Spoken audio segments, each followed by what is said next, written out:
Good day, guys. We've done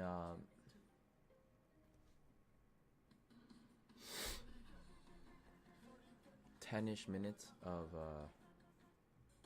stuff. All right, let's do this. The goal is to get through these 3 things before we go to the gym. We have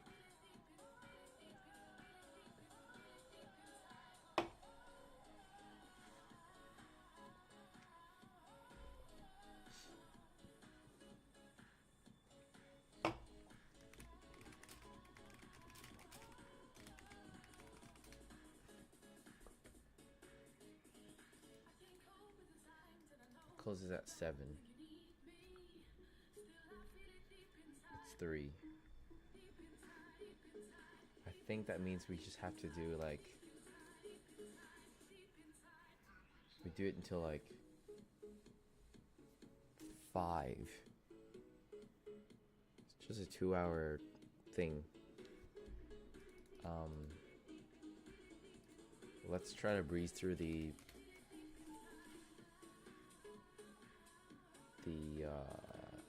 algebra lecture.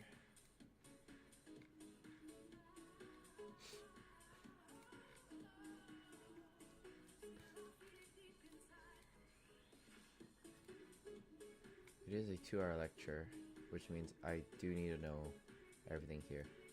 So closure and vector spaces. Hello and welcome to upon and more fully writing in Math 1131, and that also will happen in Math 1231.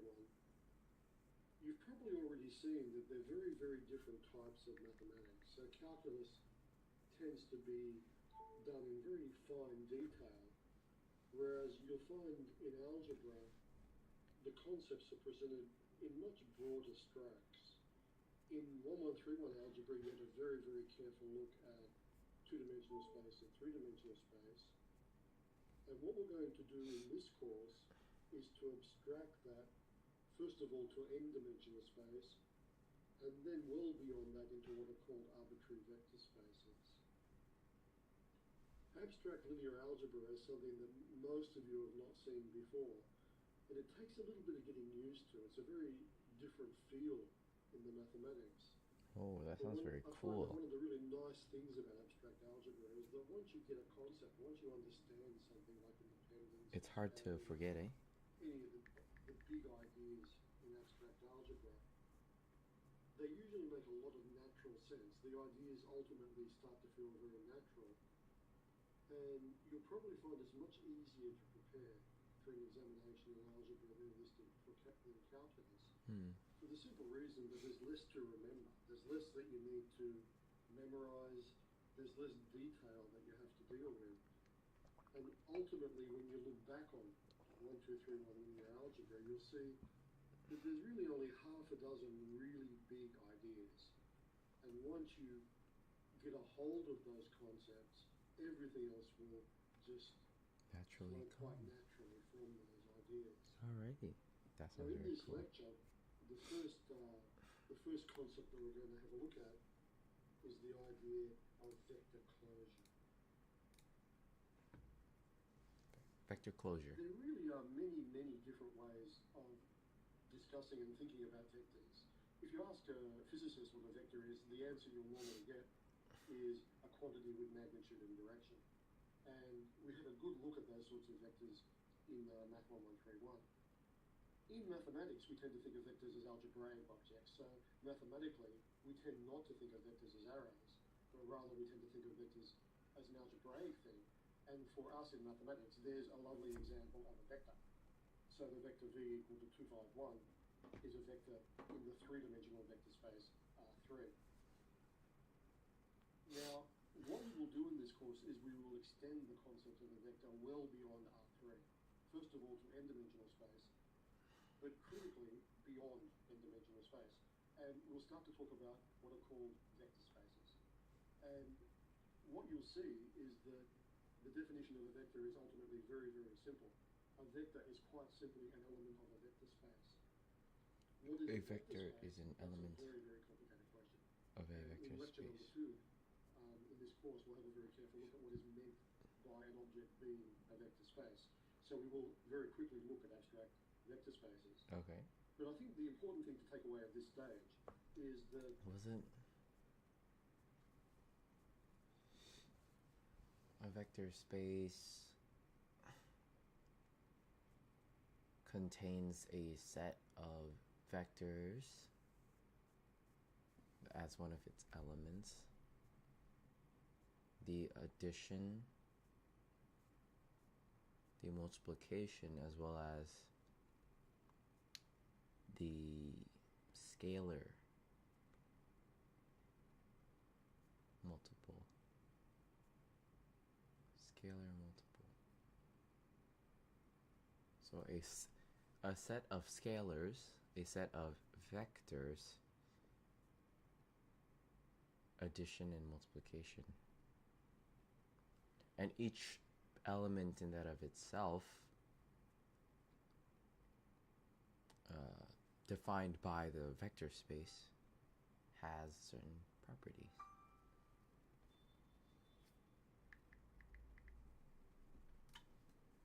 ultimately everything you've ever looked at in mathematics can be thought of as a vector.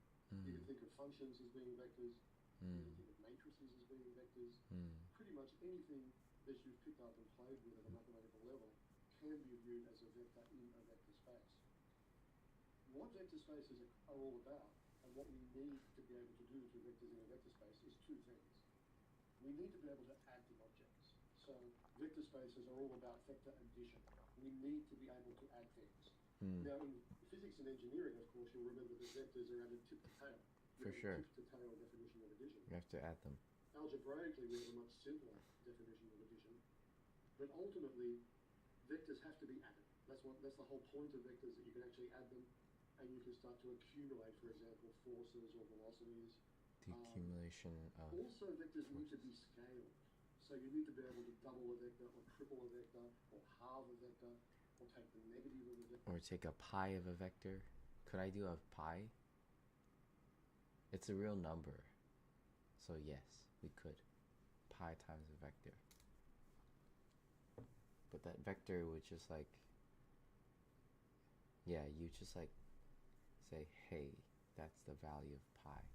Vector. And these are the two critical features which we abstract when we start talking about vector spaces. So ultimately, we'll see in the next lecture that a vector space is quite simply a collection of objects, mathematical objects, where you can add and scale intelligently, where there is some sort of intelligent definition of addition, and also some sort of reasonable definition of scalar multiplication. Absolutely. In this lecture, what I want to do is just focus on R2 and R3. Okay. And try to get at the concept of closure. Closure under addition. Closure. And closure under scalar Closure. multiplication. Closure. Now, ultimately, the concept of closure will be presented within the framework of an arbitrary vector space. But interestingly, closure, although it's such a simple idea, causes a lot of difficulty. And what we'll do to start with is just have a look at two-dimensional space and three-dimensional space, because that's where you're familiar. So that's a space where you know what's going on, you can draw pictures, and generally speaking, for a vector space, you can't draw pictures. But certainly for R2 and R3, we know what the vectors look like, we know what the vector space looks like, and that gives us a fairly nice arena in which to discuss the concept of vector closure, closure under sums, and also closure under scalar multiplication.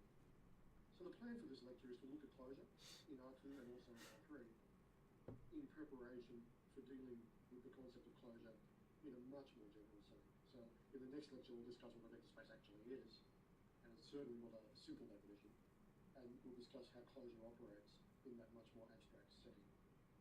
Now, you'll remember that, let's just have a little bit of a revision on R2 and R3. R2, first of all, what does this actually say? So R2, you remember... R2 is made up of elements, or these two-dimensional vectors, such that the specific values inside the vectors are of the real set.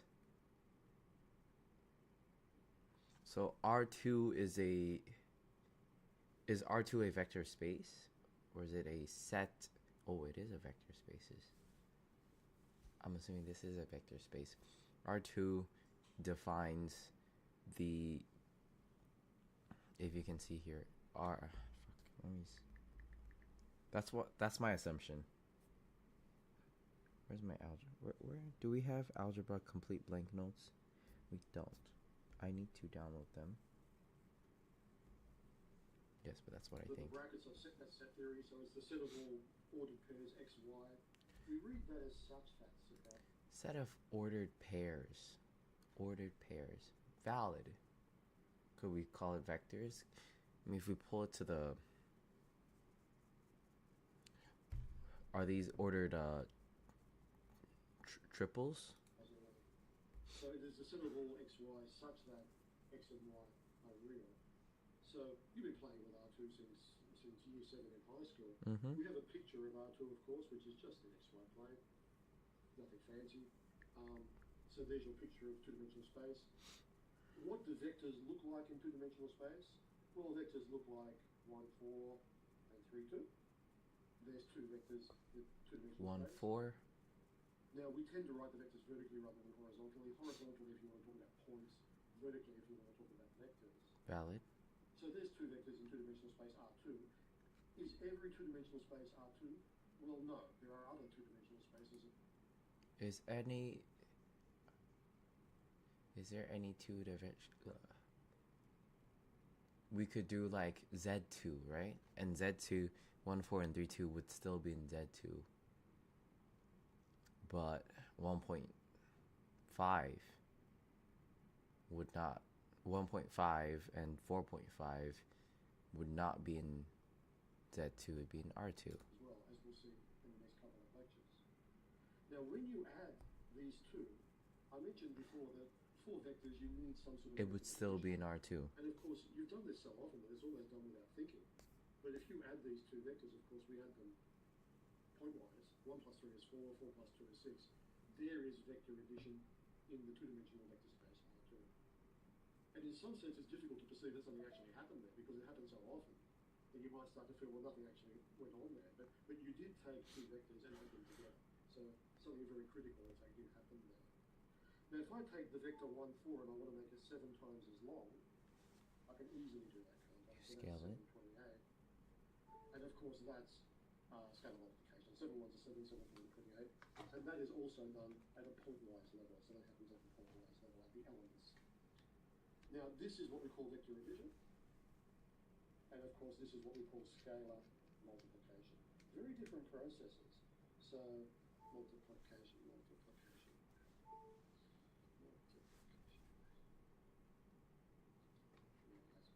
So, scalar multiplication.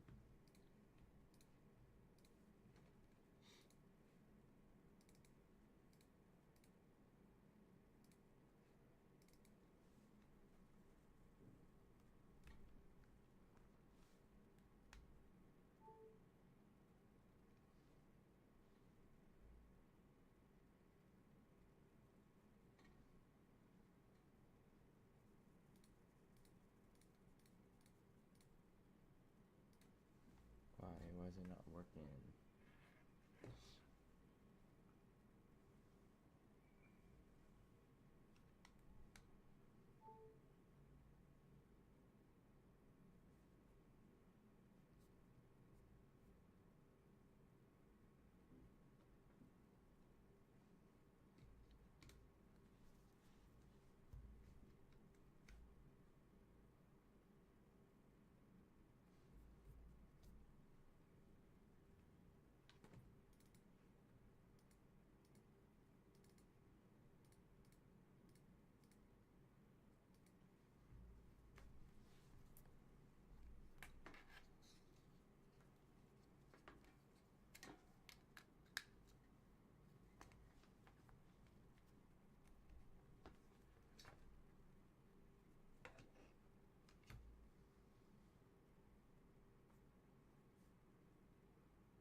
What was wrong?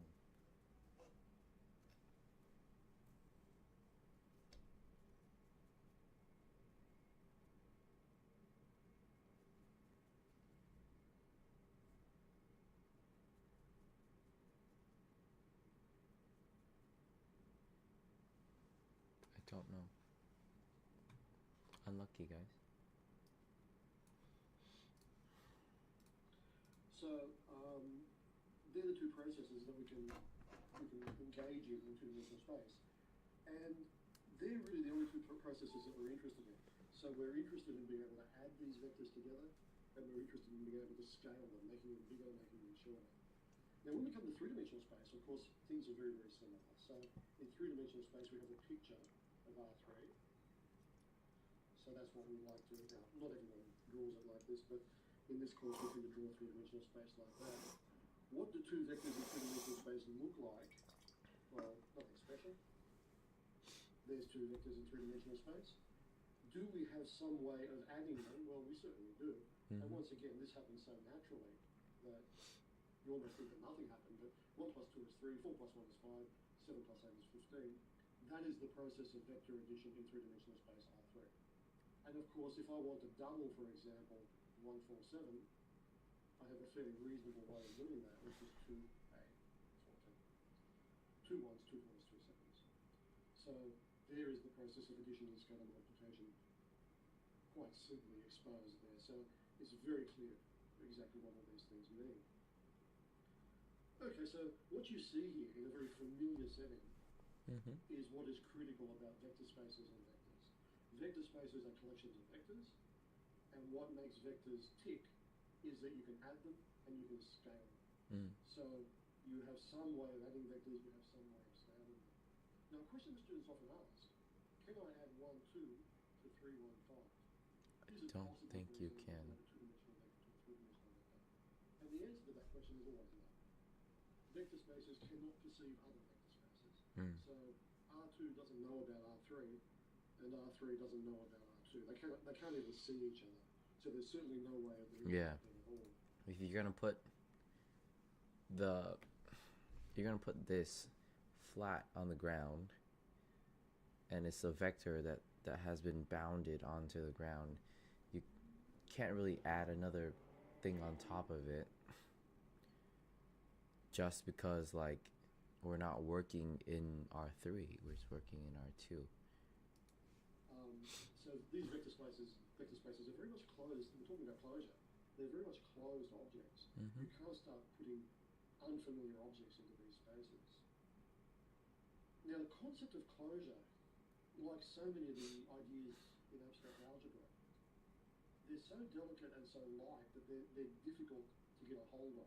And often you'll find that people struggle with calculus because there's too much going on. So if you think about, for example, the definition of a limit in calculus, or even the formal definition of the derivative in calculus, there are so many moving parts in calculus. Interestingly, what makes abstract algebra really difficult is that there's so little going on. The ideas themselves are so light that it's almost hard to pick them up in your hand and look at them. There's such an absence of structure almost, so that we find that these ideas are often difficult for students to comprehend because they are so abstract, they're so broad, that it's sometimes very hard to see what's being said. So let's have a very careful look at this definition. Vector 1, vector 2. Vector space V is said to be closed under addition if V1, V2 are elements of S, implies V1 plus V2 is an element of S. Now, of course, you'll remember that that is the symbol for element of. So that's the symbol for it. If these guys are in S, and if the subset of a vector space is closed under addition, then that means that this plus this would also be an S. So if you add any two vectors in the subset, and you know that this subset is closed under addition, the resulting vector created from the addition of these two vectors will still be an S. And there are some type of subsets that cannot, like that cannot be closed under addition. Let's say if it is a finite subset. If I've given you a set of vectors and I say that our subset only ranges in a finite amount, then I can add any two vectors in that subset and they would be larger than the total range of the subset. Larger than the range of the sub vector space, you could say. And it'd be outside of S, so it would not be closed under addition. Now, what this is saying, and I think initially the struggle that students have with this concept is that there's a feeling that everything is closed under addition. How could this not be true? So what this is saying is this.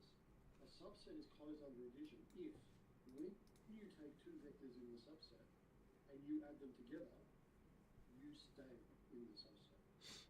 So the process of addition does not drive you out of the set. So in terms of a picture, let's just be very abstract here. Here's a vector space. Now you may wonder why I'm drawing a vector space like that, and the answer is that I have no other choice. I really can't draw it any other way, because I don't know what this vector space is. It could be R2, it could be R3, I'm really not sure what it is. It's a blob.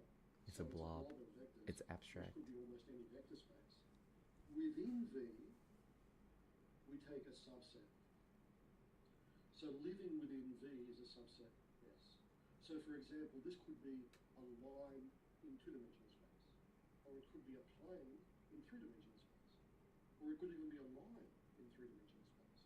But what it is it's a little set sitting inside the vector space. Now within this set, we have two vectors V1 and V2.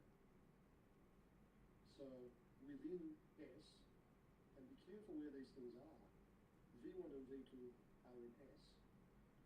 So within S, we have two vectors V1 and V2, and we've already discussed that we can add these things. We can add these things together. So let's do it. Let's add these things together. Now, when I add these things together, what I hope is that that happens. In other words, I hope that when I add V1 and V2 together, that I stay within the confines of the definition of S. And what I don't want to happen is this. That's outside of S.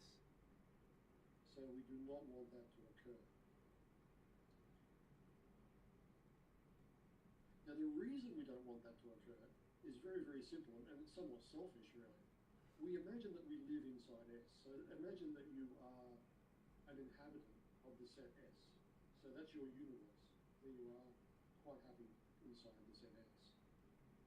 This situation over here is very disturbing, because what it means,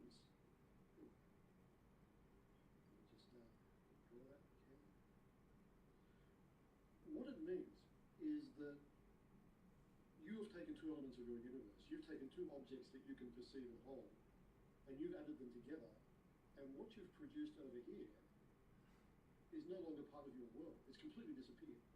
So essentially what's happened here is that you've taken two objects, you've added them together, and they've just evaporated. They've just gone.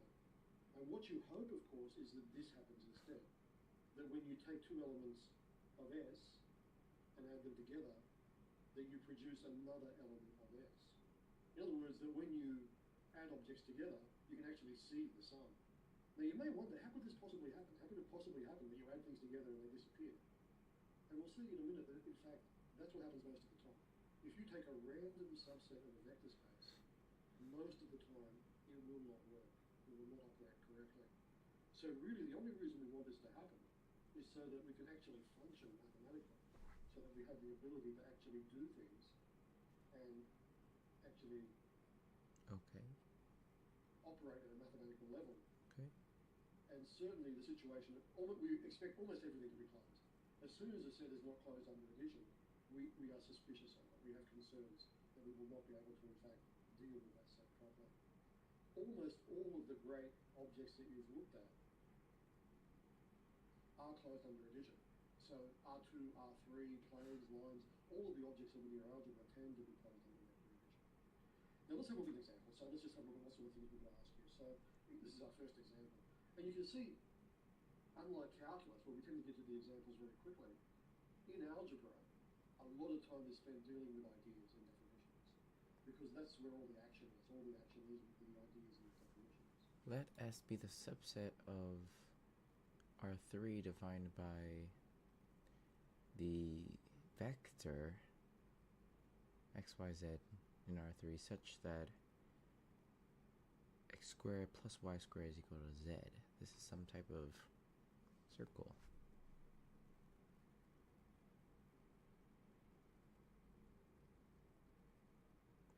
Grows a little bit in size.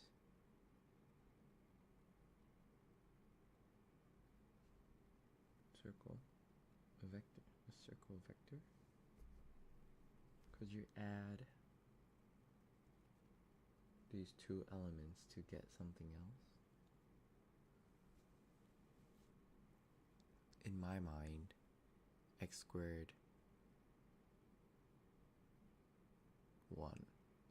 The first element of x squared plus another element of y squared plus something plus another one, like plus z2 here, which is x2 squared plus y2 squared, probably does not mean. Okay, so example 1. Let S be a subset of R3.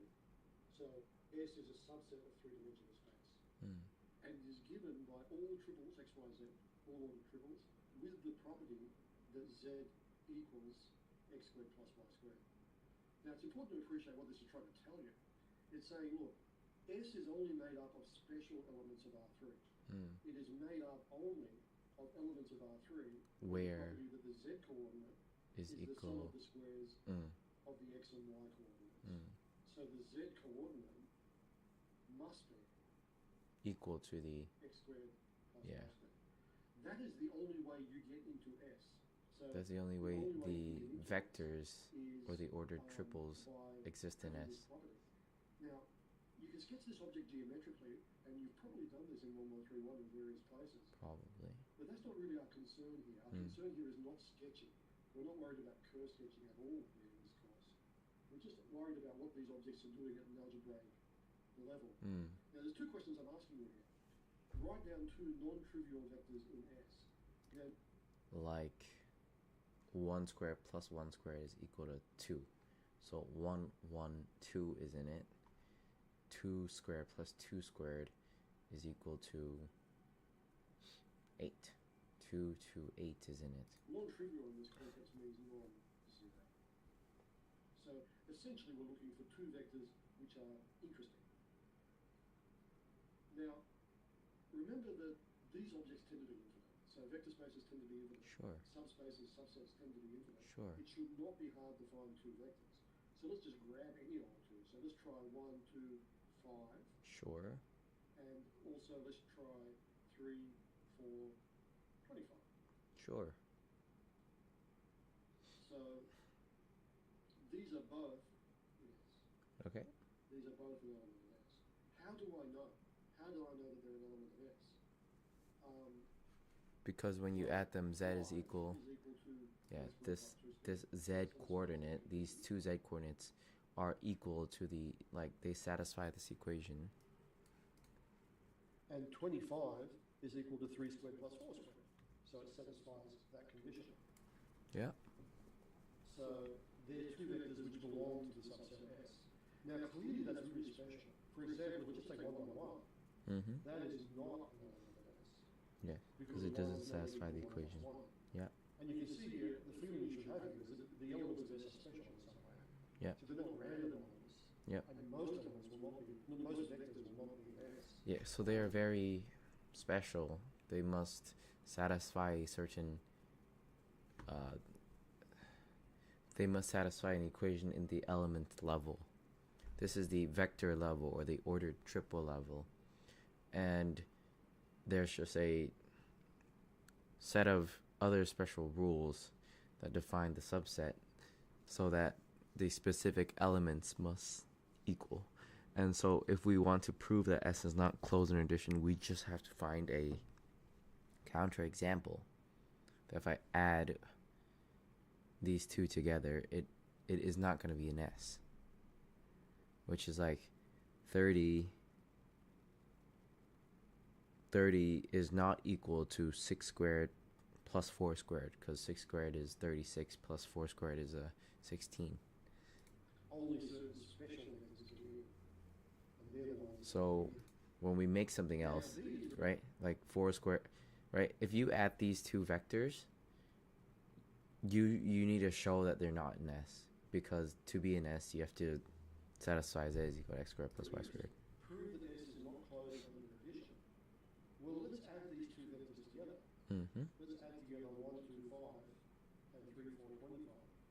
What do we get? 4, 6, 30? And the way of adding is trivial. 1 plus 3 is 4. Yeah, that's 2 fine. plus 4 is 6. And 5 plus 25 is 30. Yeah, but 30 is not equal to 6 squared plus 4 squared. Any vector space, there will be a way of adding them together. Because that's what vector space is. But it's not a subset of the vector space. And the definition of the addition is usually trivial. It's usually the most obvious thing you can imagine. Mm-hmm. So you can see here 4, 6, 30 is equal to 1, 2, 5 plus 3, 4, 5. So 3, 4, 25. Now this is not in S. Mm.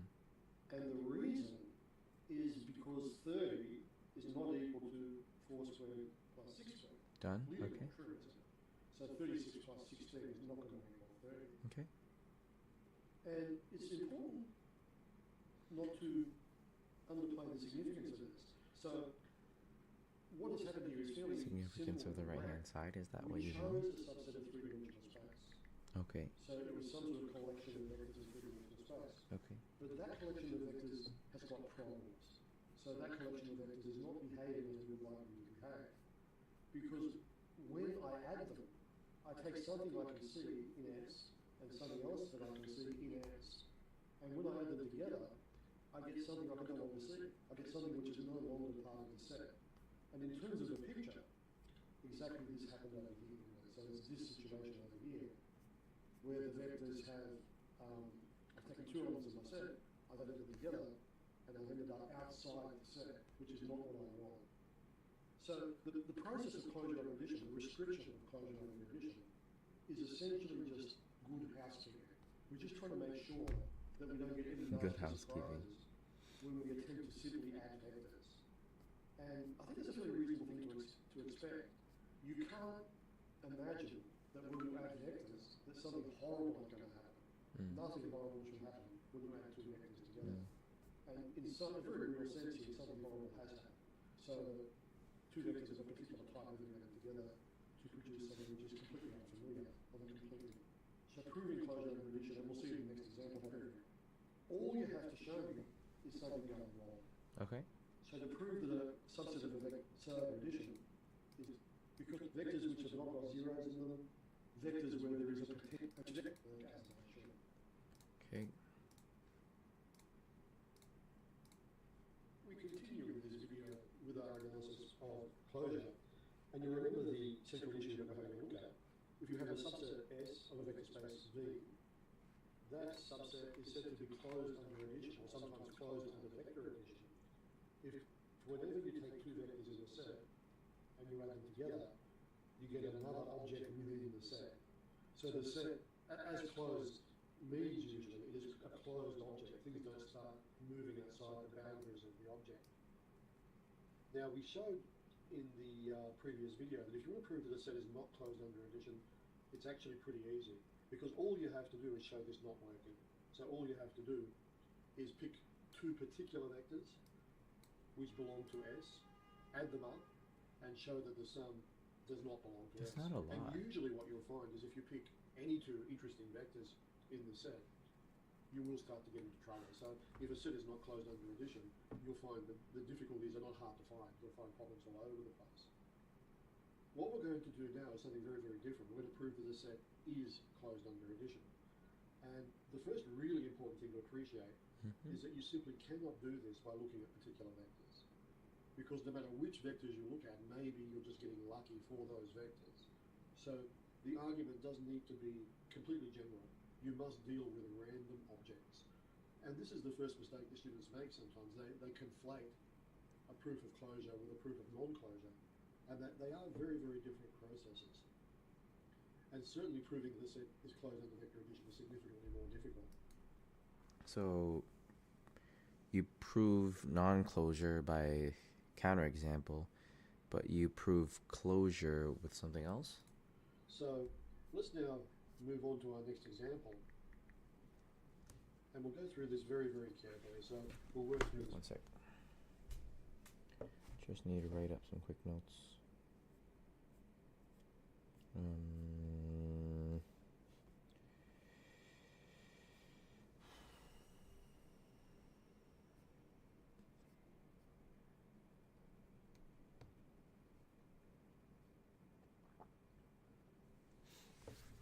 Thinking about what to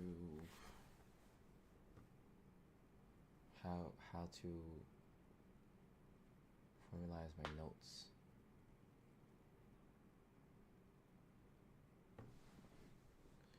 Because my notes are just a series of examples of questions I've done and ways to think about them. I just need to put them in a central spot, which probably means I could just follow along with the notes or with the lecture slides, but do the notes in my algebra course. I've done the 2 questions for this. Okay, like that. That's fine. We're chill. So, proving non-closure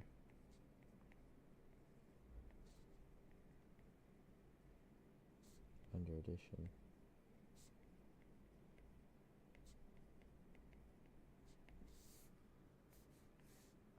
Right? Suppose there was an element S such that the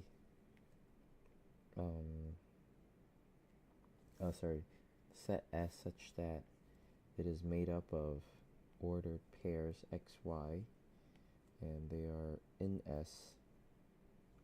In the reals, in the R2, such that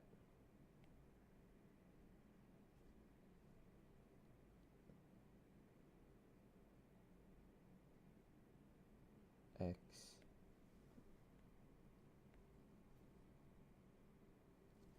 what else does they want me to write?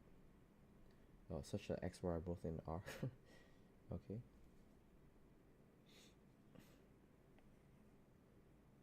Okay, very simple. Both the elements of X, Y are both in the real numbers.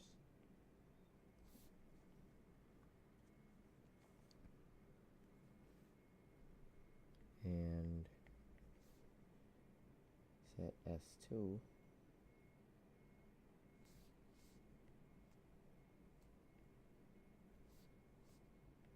is a set of X, Y, Z such that Z,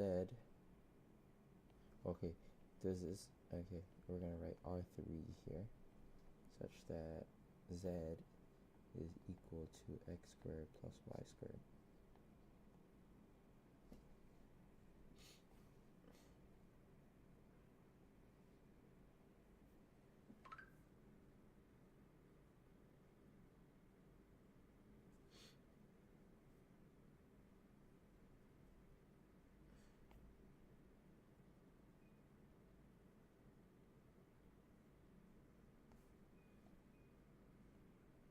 Sorry, this is not about proof. Yeah, this is just closure. For now, this is just closure under addition.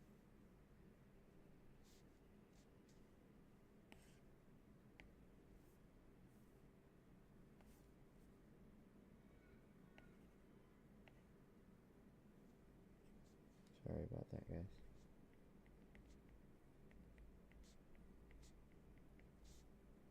Okay. That's fine. So we're gonna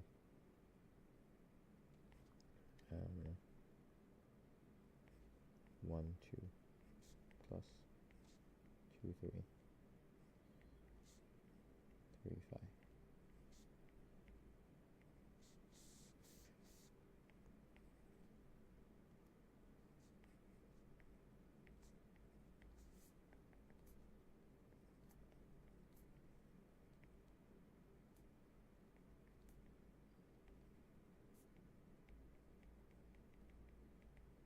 Okay.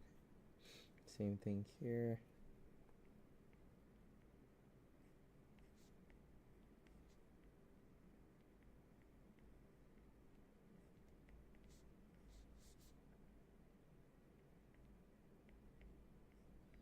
Also in S. Then this is proving non-closure.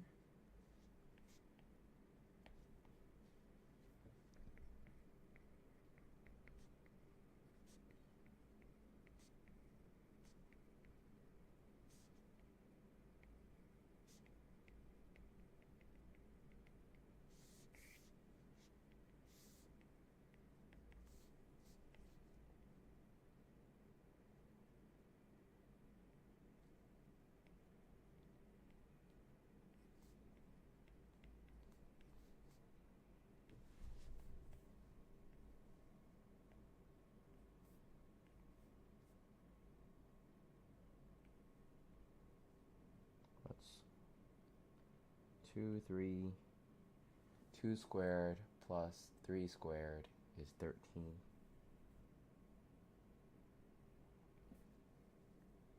And 1, 1, 2 plus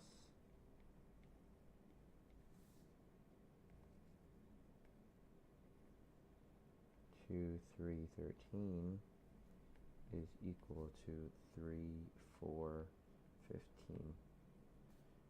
But not equals to 3, 4, 25, which is an S.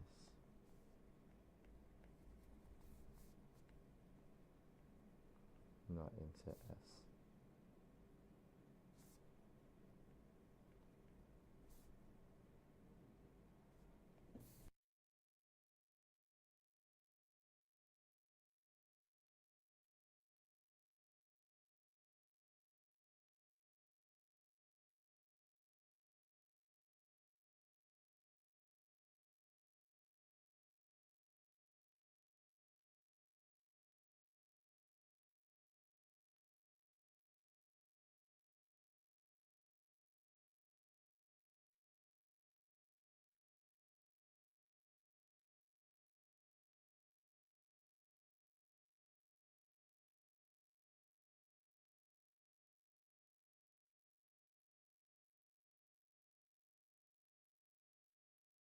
Very, very carefully and just discuss all the steps that you need to go through.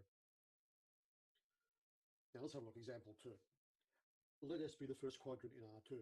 Now, as you'll remember, we're dealing only with R2 and R3 in this lecture. So we're only looking at the plane and three-dimensional space because at least there we have some sort of intuitive feeling for what's actually going on. Now, with a random vector space, you haven't got that. If I have to draw a random vector space, that's what I have to draw. I can just draw a blob because really it can be almost anything. But R2 is different, of course. R2, we can actually draw a picture, and it's very, very handy to be able to do that. So R2 is just the XY plane. So there is R2, and S is the first quadrant. So the subset that we're looking at is the first quadrant in R2. And algebraically, it's defined to be the set of all elements of R2, the set of all x, y, and element of R2, such that x and y are both non-negative. So x needs to be bigger than or equal to 0, and y needs to be bigger than or equal to 0.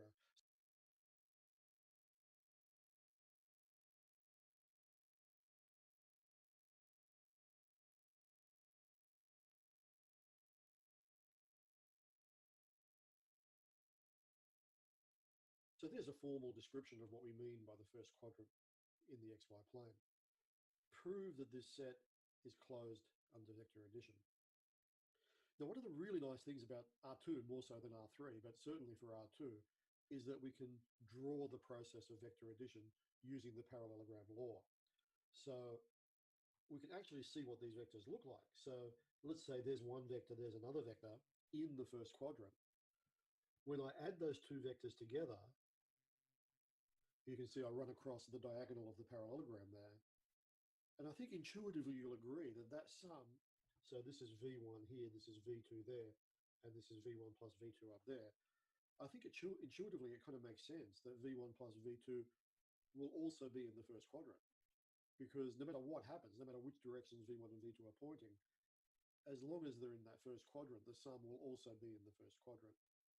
So using tip to tail addition, we can get a nice feeling for what's actually happening here. The proof, however, needs to be algebraic. So when it comes to proving this, we can use pictures to motivate us, but ultimately the proof needs to be a much tighter algebraic description of what's going on. Now let's have a look at what we need to do to prove these things. I must admit that when we mark these, it's always clear that students struggle with the construction of such a proof. And the main reason, of course, is that there's so many moving parts. There's so many different things that you need to keep under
control. So you really have to be careful that you do all the things that you need to do, and also that you actually have a little bit of precision in your language.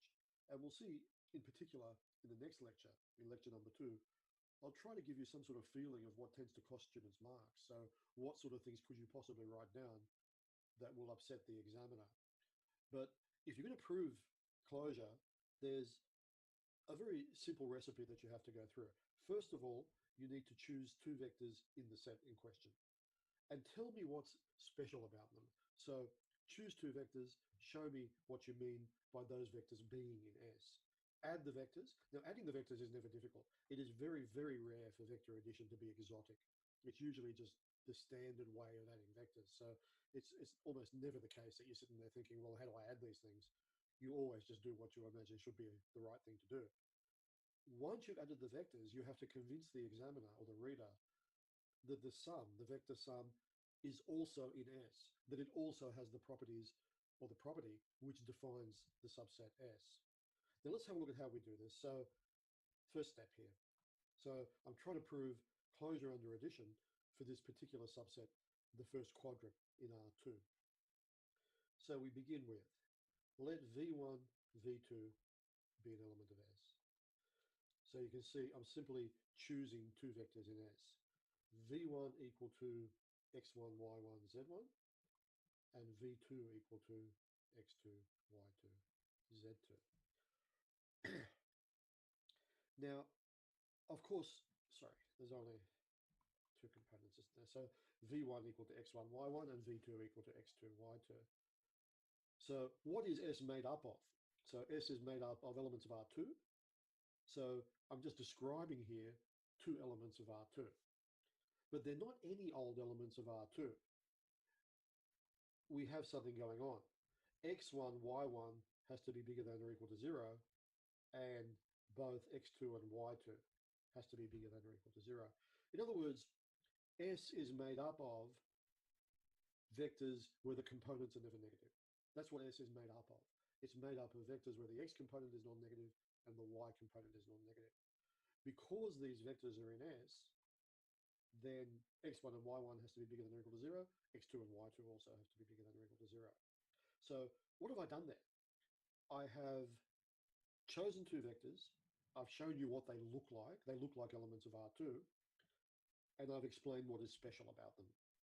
Now we add them. Now, the process of addition will not be difficult. Now, strictly speaking, we should put little twiddles under all these. And you'll often find your tutors forget to do that, particularly when all you're talking about is vectors. So we try to remember, you can see in the notation that we do usually use a bold font for vectors. Try to remember to put a twiddle underneath, but it doesn't really matter. So what is V1 plus V2? Well, that's no great drama at all. That is x1 plus x2, y1 plus y2. Easy. So that's the vector addition. Clearly, x1 plus x2 is bigger than or equal to 0, and y1 plus y2 is bigger than or equal to 0. Now, all I'm really saying there, I'm saying something very bland. I'm simply saying that if you add 2 non-negative numbers, you get another non-negative number. You add 2 positive things, they're positive. You add 2 things which are bigger than or equal to 0, the sum will also be bigger than or equal to 0. Therefore, V1 plus V2 is also in S. And therefore, S is closed under addition. Not all that difficult. Now have a look at the proofs. So just have a look at what you see on the page here. It's all symbolic. There's no pictures. There's no particular vectors. It's not like before when we actually started looking at particular vectors. That's not happening at all. This argument applies to any 2 vectors in S, any 2 vectors in S. And that's it. Now, the trouble, of course, is that the definitions which define the subsets become increasingly exotic. So there's all sorts of weird definitions that we could consider. But what you actually do doesn't change. What you actually do essentially is always these 3 steps. Choose 2 special vectors, add them together, convince me that the sum is also special. So what we've seen here is that some subsets of the vector space are closed under addition and some subsets are not closed under addition. We prefer the ones that are. So if anything is going to work for us, if we're going to actually work with these subsets, we really do expect closure. And there's one other thing that we would like, which is very much related, which is called closure under scalar multiplication. And this is also something that you need to, something you often need to prove. Now, the definition of closure under scalar multiplication is that if you take a vector in the set and a scalar alpha and you multiply the vector by alpha, then that scaled vector is also in the set.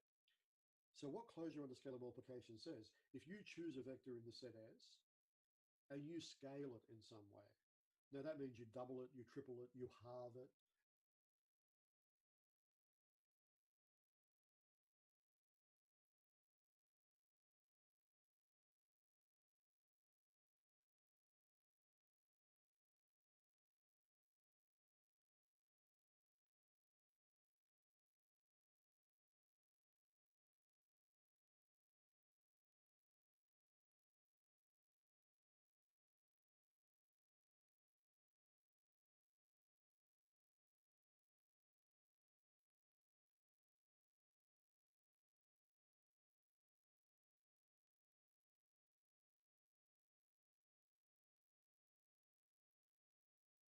You take -2 of it, -5 of it. So when we talk about scaling a vector, we're talking about multiplying a vector by any real number, really. You can multiply it by any real number, positive or negative. In other words, you can make it longer or shorter or flip it in any way that you wish. And what closure under scalar multiplication specifies is that when you do that, you don't jump out of the set. So that when you start scaling vectors, you stay within the membrane of S. And that also needs to be verified very, very carefully. Now, just like before, to prove something is not closed under scalar multiplication is easy. All you have to show us is something going wrong, anything. To prove that something is closed under scalar multiplication, you have to work a little bit more carefully and work in more generality. Now, let's have a look at this same example. So let's let S once again be the first quadrant in R2. Write down a vector in S, prove that S is not closed under scalar multiplication. Now, let's just take a vector in S. Well, how about 3, 4? That's an element of S. Now, remember that when you start choosing these particular vectors to try to verify a lack of closure, always choose a reasonably interesting vector. Do not choose 0 vectors. So just choose a vector that has a possibility of causing difficulties. So this is certainly an S. Let me be absolutely clear why. It's because 3 is bigger than or equal to 0 and 4 is bigger than or equal to 0.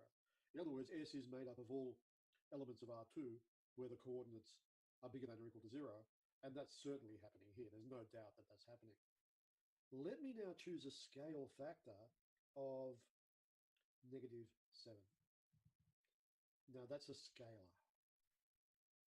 Now by scalar, we essentially in this context just mean real numbers. You can use more general scalars. You could, for example, use complex numbers, and we will do that later on. But if no one says anything about it, basically the scalars are real. So the term scalar comes from scale. You're scaling the vector. You're making it bigger. You're making it smaller. So the scalar can be any real number. Alpha 3, 4 is, of course, -7, 3, 4. That's -21, -28, which is clearly not in S. So clearly that's not an element of S. Remembering, of course, that S is made up of things with only positive coordinates. So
because of all those negatives, we've got issues. So therefore, S is not closed under scalar multiplication. Now, what you see here is that these are certainly independent concepts. So S is closed under vector addition, but it's not closed under scalar multiplication. It can go either way. You can also get subsets which are closed under scalar multiplication, but are not closed under vector addition. These are separate issues. And you'll see in the next lecture that when we start proving certain subspace theorems, that we do need to check both of these. We need to check closure under addition. We need to check closure under scalar multiplication. Keep in mind again, just while we're here, that these are very natural things to want. It's very natural to want to be able to add objects in your space without getting into trouble. It's also very natural to want being able to scale vectors in your space without getting into trouble, without having vectors just miraculously disappear on you. So these two are not unnatural conditions. They're very, very natural things to want. Now let's have a look at one last example. So we'll just have a look at one more. And W here is the union of the first and the third quadrants. So I can draw W, which is good. Can't always draw these things, but so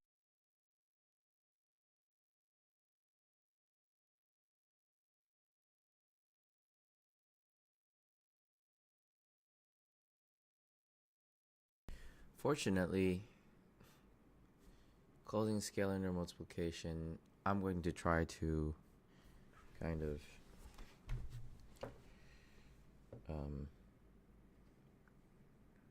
prove this very simply.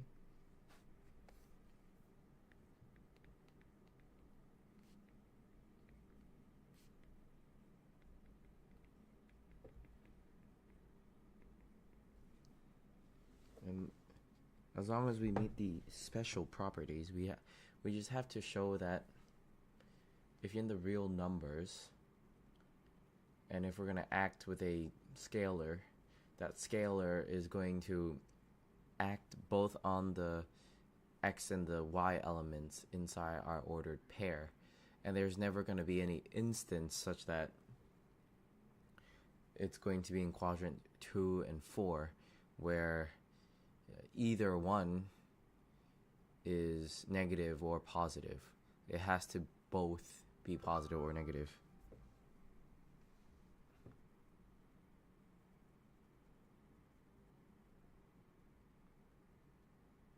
Basically.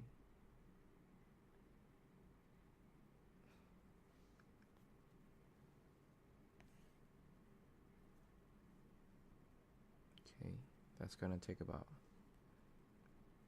10-15 minutes. I do want to hit the gym.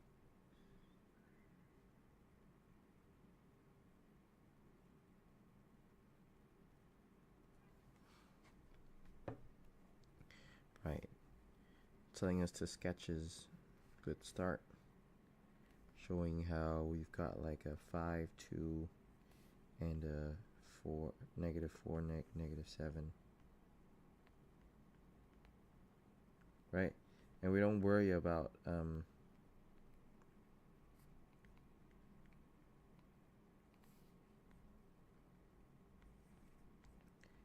the addition of these, because the addition of these would probably, I could probably see like a -9 plus 10 and -9 plus -10, and they just wouldn't be in the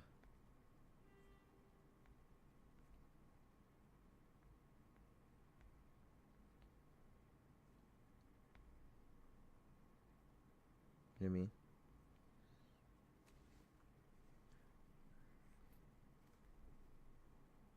Okay, very intuitive start to the class.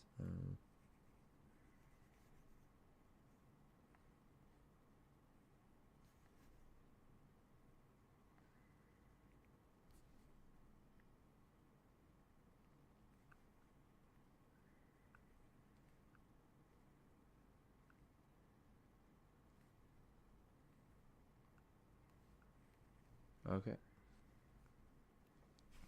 If it is closed under scalar multiplication. So let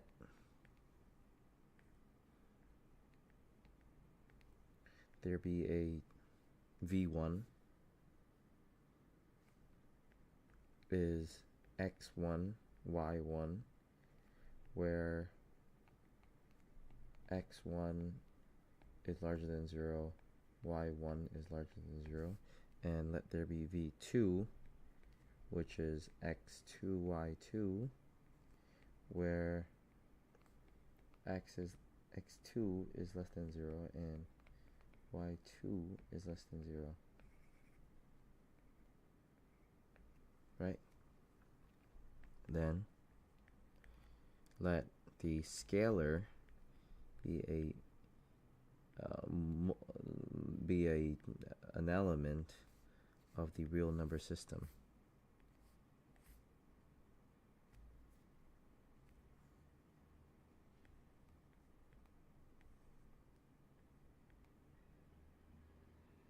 And all of this is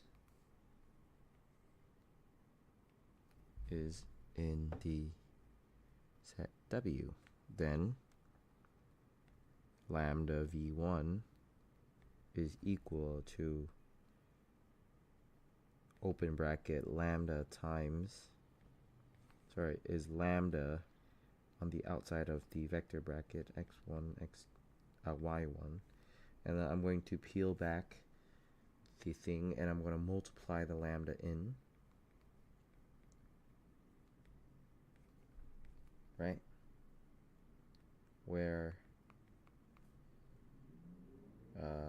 lambda x1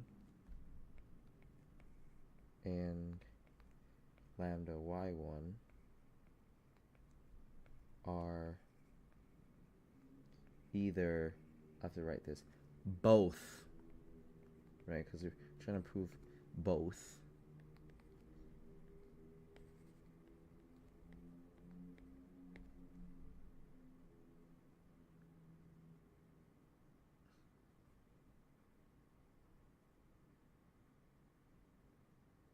I think if we just show it that it's both, then that would be sufficient. That's my guess.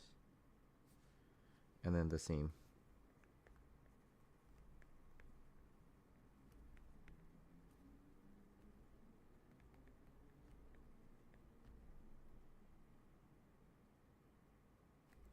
Certainly in R2 I didn't want it.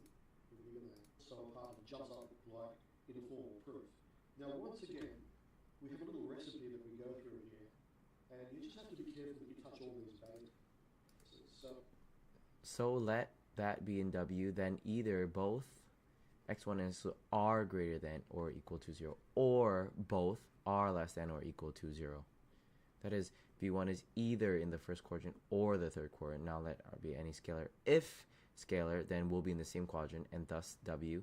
If, then alpha v1 will move from v1 to, or vice versa. Either way, it will still be in 0. Oh. Valid. Much nicer proof than me. Okay. If alpha is 0, then which is still in W.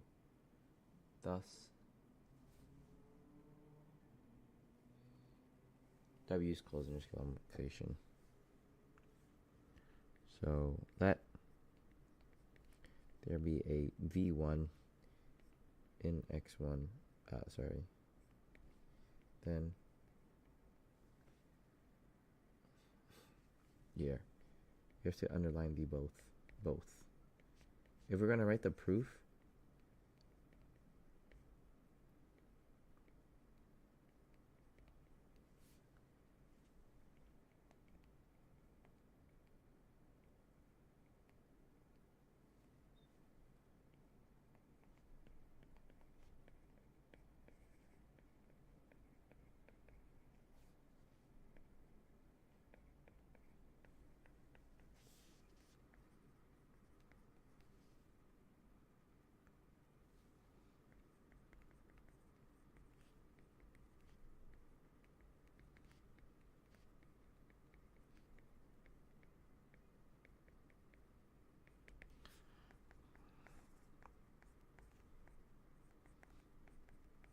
let lambda be a vector in R, then if lambda. Then we have two cases. Then if lambda is larger than 0, then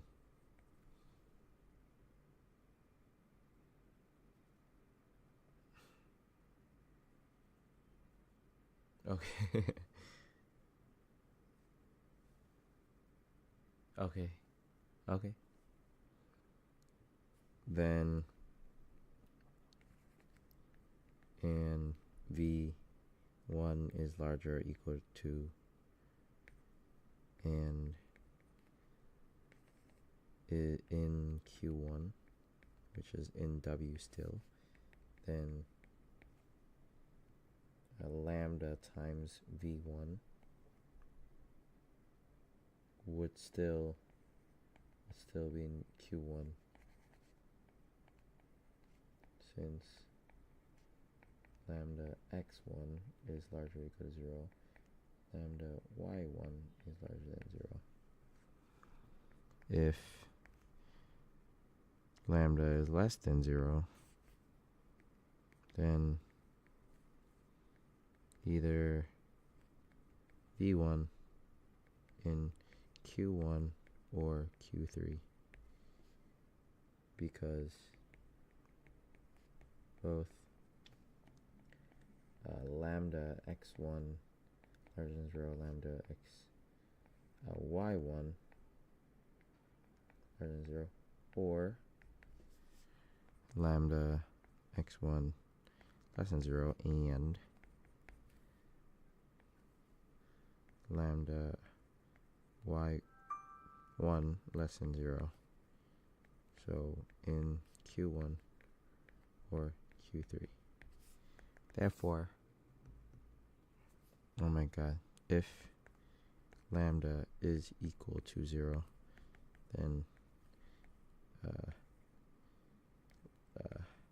lambda times v1 is equal to the 0 vector, then x1 and x2 and y1 both larger than or equal to 0 still satisfies.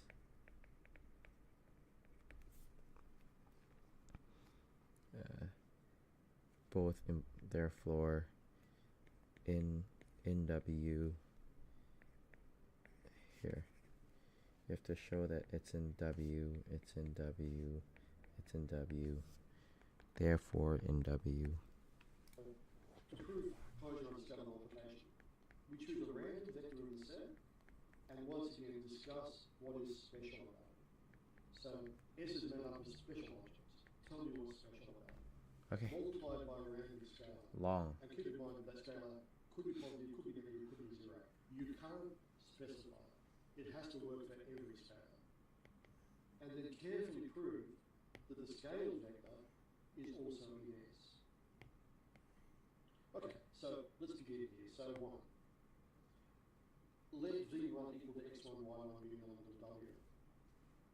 Then either both coordinates are bigger than or equal to 0, or both coordinates are less than or equal to 0. That is, either v1 is in the first quadrant or the third quadrant. I don't know where, and you can see that I can't even specify a quadrant at this stage. I have to choose a random vector in w. And because it's a random vector, I can't even tell you whether it's in quadrant 1 or quadrant 3. It's random. But it could be in either. So v1 is either in quadrant 1 or quadrant 3. Let's let alpha be any scalar. And you can't cherry pick your scalars. So you can't somehow say, oh, look, I'm not really happy with negative alpha. I'm just going to assume that alpha is positive. That's not allowed. It has to work for any scalar, for any value of alpha. Now, if alpha is positive, then alpha v1 will be in the same quadrant, and hence be in w.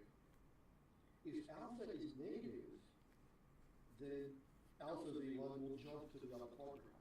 So alpha v1 will move from quadrant 1 to quadrant 3, or maybe from quadrant 3 to quadrant 1. Either way, it's still in w. So there's no problem. Either way, it's still in w. And of course, if alpha is 0 and alpha v1 is 0, which is certainly still in w. So no matter which scalar I choose, scalar multiplication does not drive me out of the set. Let me just draw a little picture here for what we actually want to happen here. So we had a picture before, so let me just draw a little picture here. There's V. So that was, well, we have a subset S. We have a vector v1. We scale it to alpha v1. That's what we want.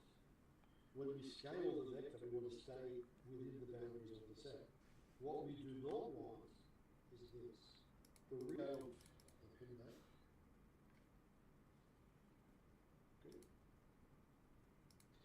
Now, geometrically, you can see that there are problems.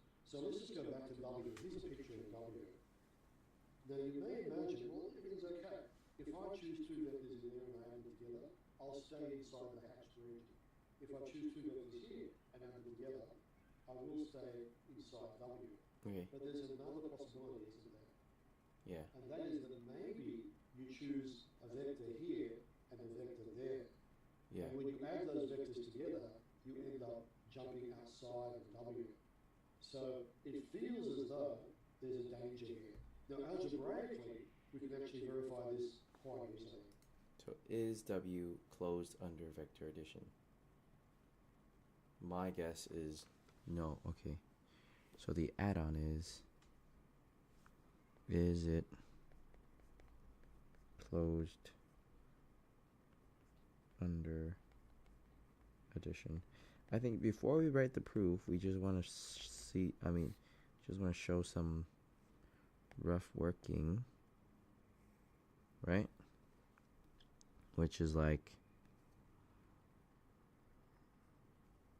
I've got a vector 1, 2, and I've got a vector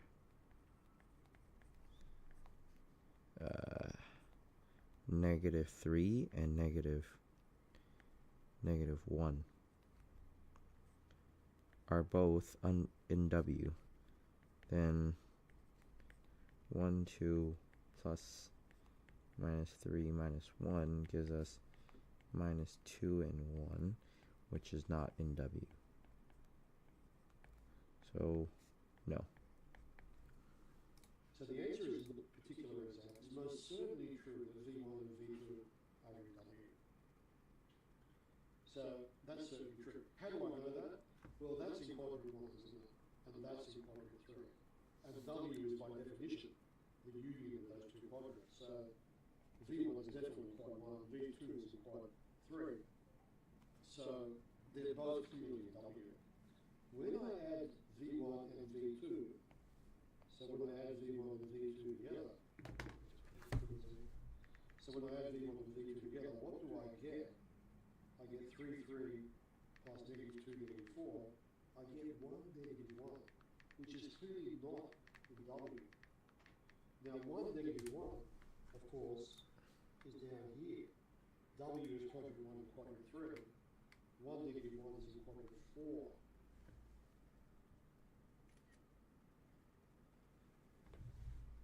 Which is a problem.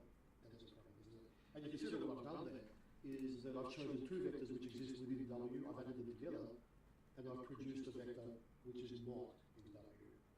So W here is closed under scalar multiplication, but not closed under vector addition. So you can see that almost anything can happen. So many different things can be happening.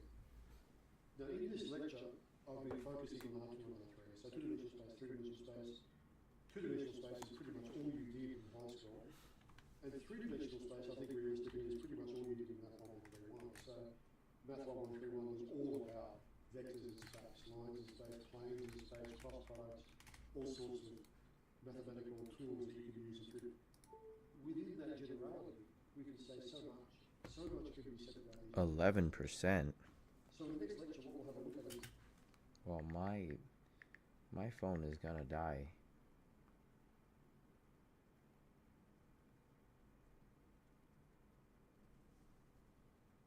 My battery is really bad.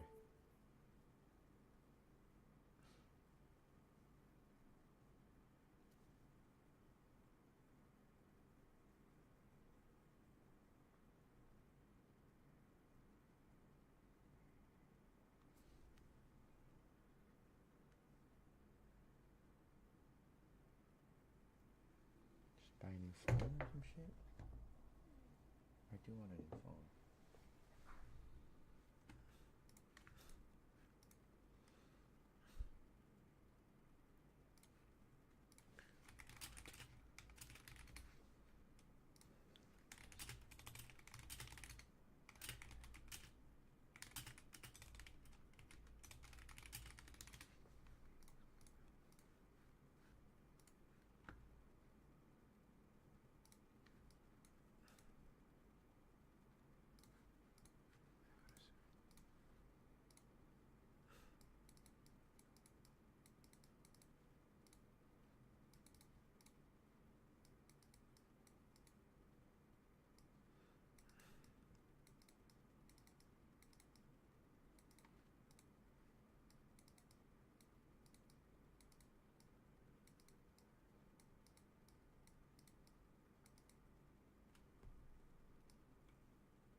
the definition of a vector space will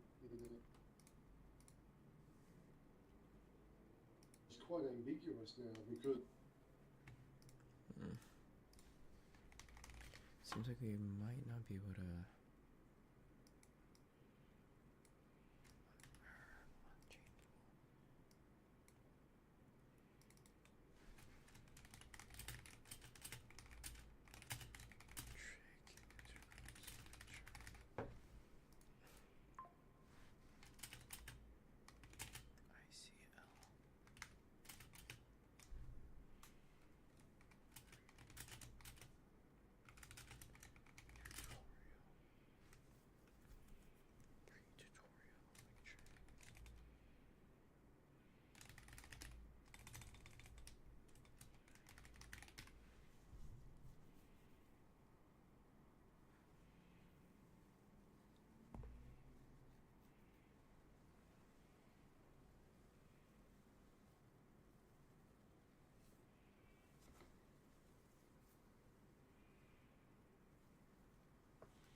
Fuck, man. I want to hit the gym.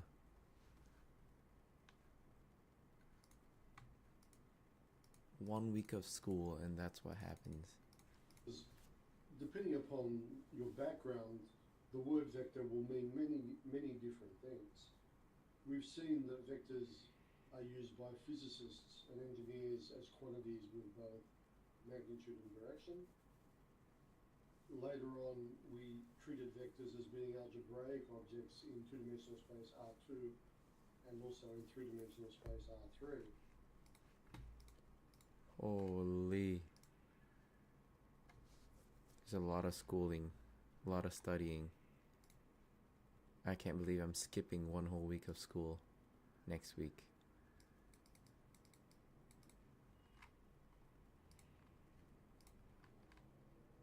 Watch a recorded lecture or attend a live lecture. Complete the reading. Attempt week 2 and submit before week 2 tutorial. Attend tutorial.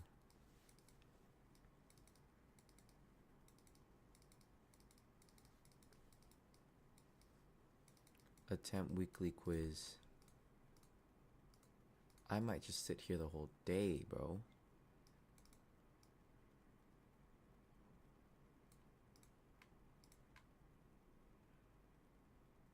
That's so needed.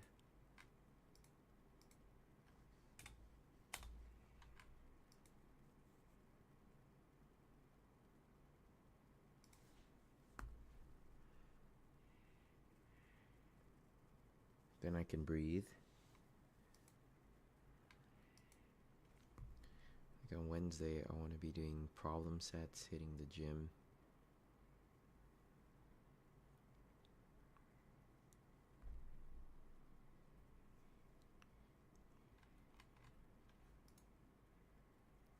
Super busies.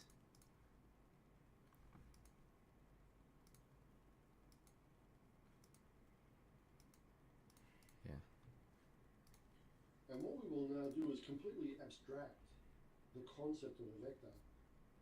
And we'll see in this lecture that pretty much any mathematical object can be viewed as a vector. And essentially what a vector space is it's simply a set of things, mathematical things, so it's a set of objects for which the process of addition works. So you have some sort of way of adding these objects together, and also the process of scalar multiplication works. So there is the ability to scale these objects. So a vector space is made up of things which we call vectors, no matter what the things are. And really there's only two things that we want. There are two basic things we want to be able to do. We want to be able to add those things, and we want to be able to scale those things. And you'll see very soon that, for example... You know what I need to do this week? I need to do next week's content, because I'll be skipping most of them. I have to finish like week 2 Mobius, right? So this is flying to Vietnam, right? I need to finish week 2 Mobius.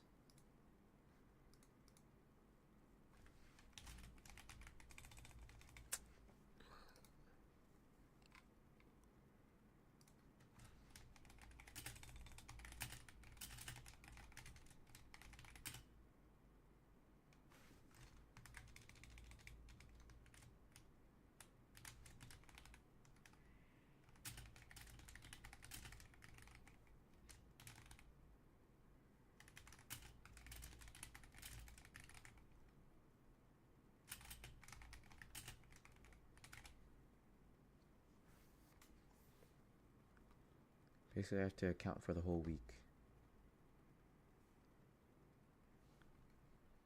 Right? And then on the plane, I need to be like studying. I need to be watching the lecture on the plane. Right? We finish our lectures this week. Right?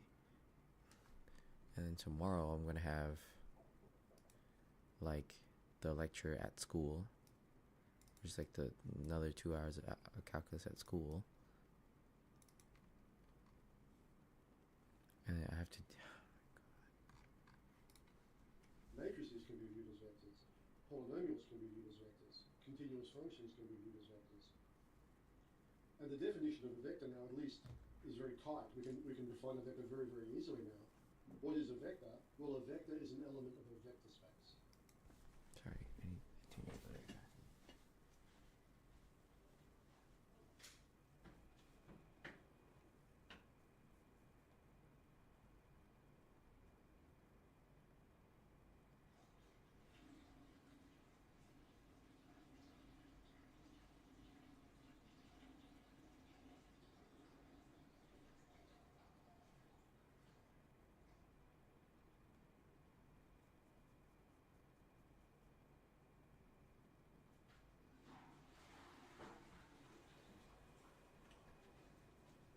If I go to the gym today, I also can't make the burritos because burritos take over an hour or something to make.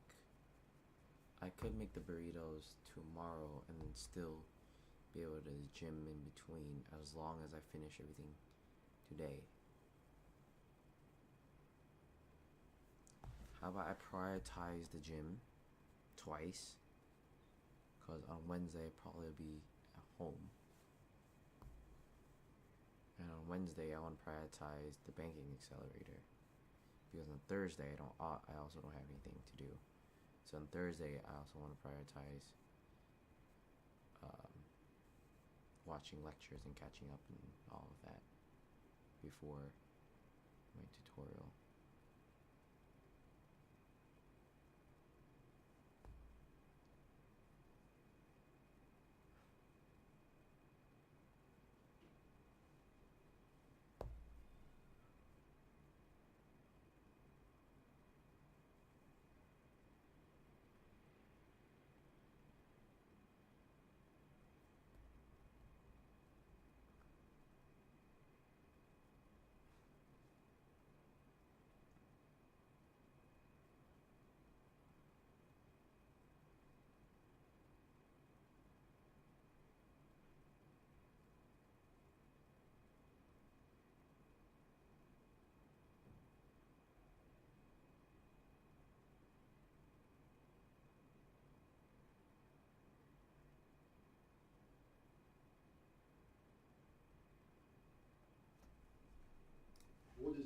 space, well, that's a complicated question. And we will have a look at that in this lecture and have a look at the axiomatic definition of a vector space.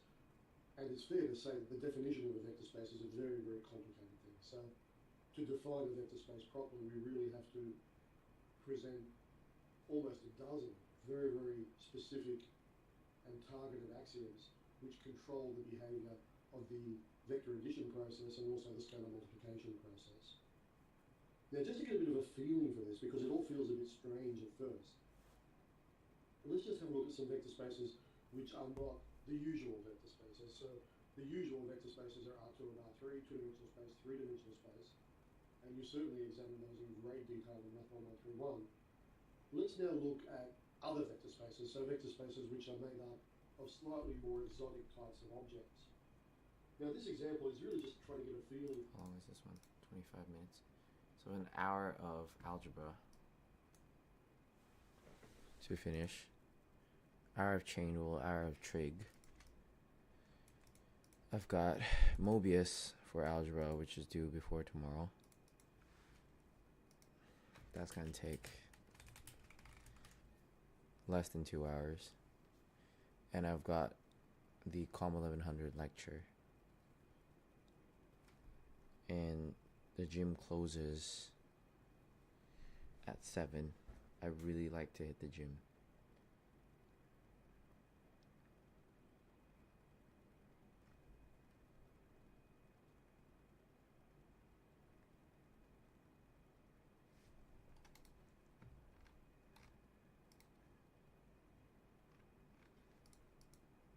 I'm going to try to finish my algebra lecture on the way to the gym. Let's say I had an hour for the gym. Let's push as hard as I can for an hour, right? Or an hour 15-ish. Chest day. So I do have 40-ish minutes. For what's actually going on. So for each of the following vector spaces V, we'd like you to display how vector addition works, display how scalar multiplication works using the scalar of -5, and also to write down the zero vector. Now that's a strange request. It's a strange thing to be asked to produce the zero vector. But interestingly, the zero vector changes its character depending upon the vector space. A zero polynomial is a very, very different object from a zero matrix. And a zero matrix is a very, very different object from a zero function.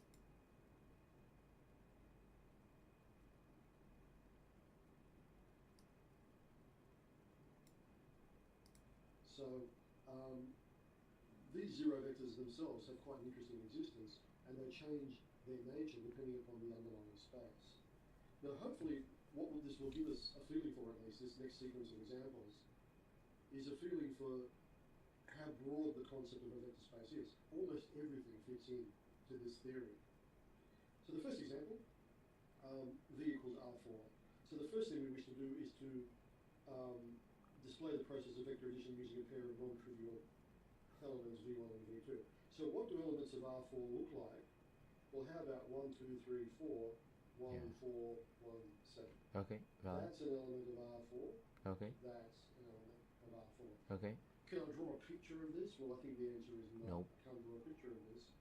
But I can certainly operate at a algebraic level. I can deal with these objects algebraically. Yep.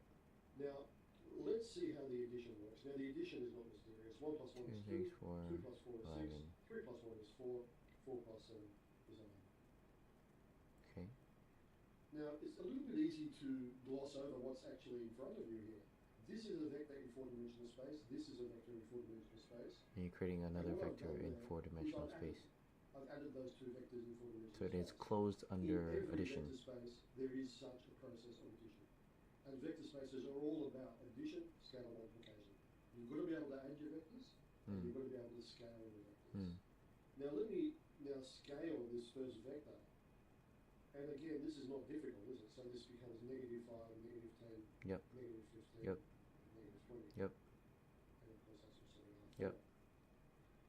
So what you see there is you see how vector addition works in 4-dimensional space, how scalar multiplication works in 4-dimensional space. Yep. What does the zero vector look like? Well, 0, the 0, zero 0, vector 0. is just 4 zeros, isn't Yep. it? That's what the zero vector looks like. Now these are the three The existence of 0. Okay, so you can get, with this you can get existence of negatives, existence of zeros, because if you add something in real and you add the negative in real, you get a negative in the real. Existence of, scalar under multiplication, scalar under addition. I think that's like 7 already. things that vector spaces get up to. You can add the vectors, you can scale the vectors, and there's always a zero vector floating Thank around God I somewhere. did this last week with Christine. Although what it is will change from space to space. Already studied some of it. Now I think you'll agree that if you want to get up into 5-dimensional space, 6-dimensional space, it won't be difficult. So it wouldn't be hard to get up into those spaces. If you really want me to add 2 vectors in 11-dimensional spaces, I can do it. There's nothing special about it. We can't draw it and we can't imagine it, but we can certainly deal with it. Now, how about V equal to P2R, which is the vector space of all real polynomials of degree at most 2? Now, this is a vector space you haven't seen before. This is not something you would normally think of as a vector. But let me let V... V is a function that inputs real inputs. It is the vector space of all real polynomials of degree at most 2. While V 3 plus 4x plus 11x squared, and V2 be 5 minus 2x plus 3x squared. Now I've just made that up, so I've just made those vectors up. But each of these vectors exists within P2R. So the vector space P2R denotes all real polynomials whose degree is at most 2. So we can't deal with cubics here. So the biggest power you can see is a 2. Essentially it's the quadratic functions, isn't it? So what we see here for the first time is polynomials being described as vectors. Now, what happens when we add these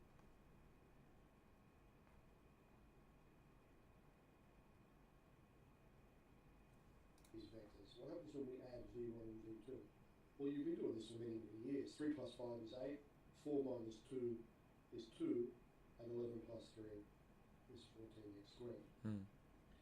And what you see there, of course, is the process of vector addition working. These are 2 vectors in P2R, and I have the ability to add them. Valid. As I always do in a vector space. There is always the capacity for addition.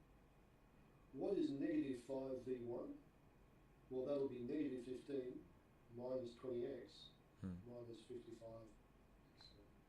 So just be comfortable with the idea that you could have these vectors that look like this.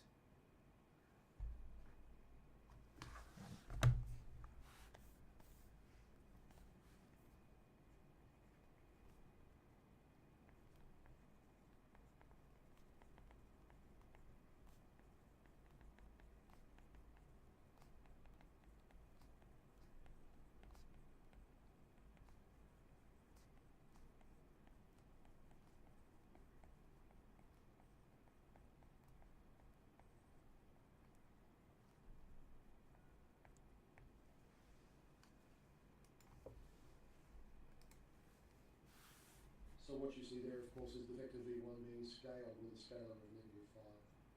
What does the 0 vector look like? Well, fairly clearly the 0 vector needs to be the 0 quadratic. So the 0 vector is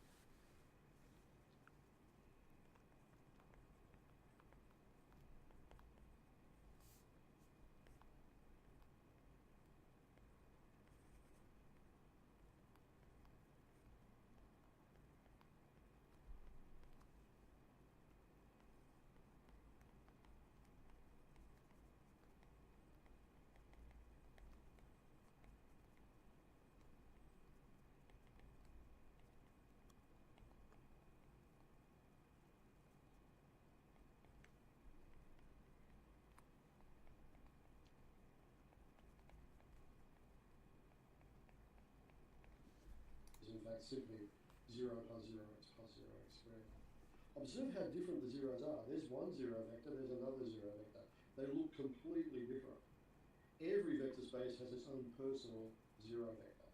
And certainly those zero vectors will change as you move from space to space. Now, it is initially a list, I must admit,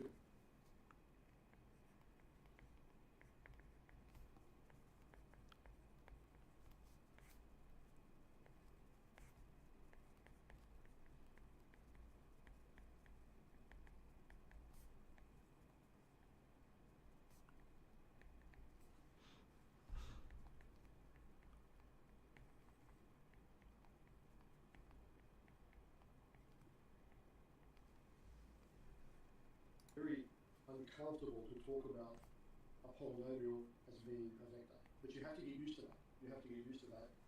Pretty much any object you've ever dealt with can be embedded within a vector space if you so wish to do so. So these are vectors, and they're as good as any other vectors, and these are all vectors in P2R. Now, the vector space of polynomials of degree at most n is denoted by Pk R. So Pk R is the vector space of all real polynomials. Now remember what we mean by real polynomials, that the coefficients are real. So a real polynomial is a polynomial with real coefficients, not necessarily real roots, real coefficients. Now this is a vector space that we use an awful lot, which is M23R, which is the vector space of all 2x3 matrices. So we're looking at 2x3 real matrices as our vectors here. Let me let V1 be 1, 1, 1, 2, 3, 4. V2 be 1, 0, 1, 0, 1, 0. V1 and V2 are both vectors within M23R. So I'm claiming that these are two vectors in that space.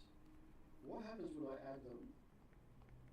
Well, we've done a lot of this in the past, haven't we? So that's 1 plus 1, 1 plus 0, 1 plus 1, 2 plus 0, 3 plus 1, 4 plus 0. And what you see there is how we add these vectors. These vectors are added in the usual manner. So these are 2x3 matrices, 2 rows, 3 columns. And we certainly have absolutely no trouble adding them, which is what we want. We want to be able to add them.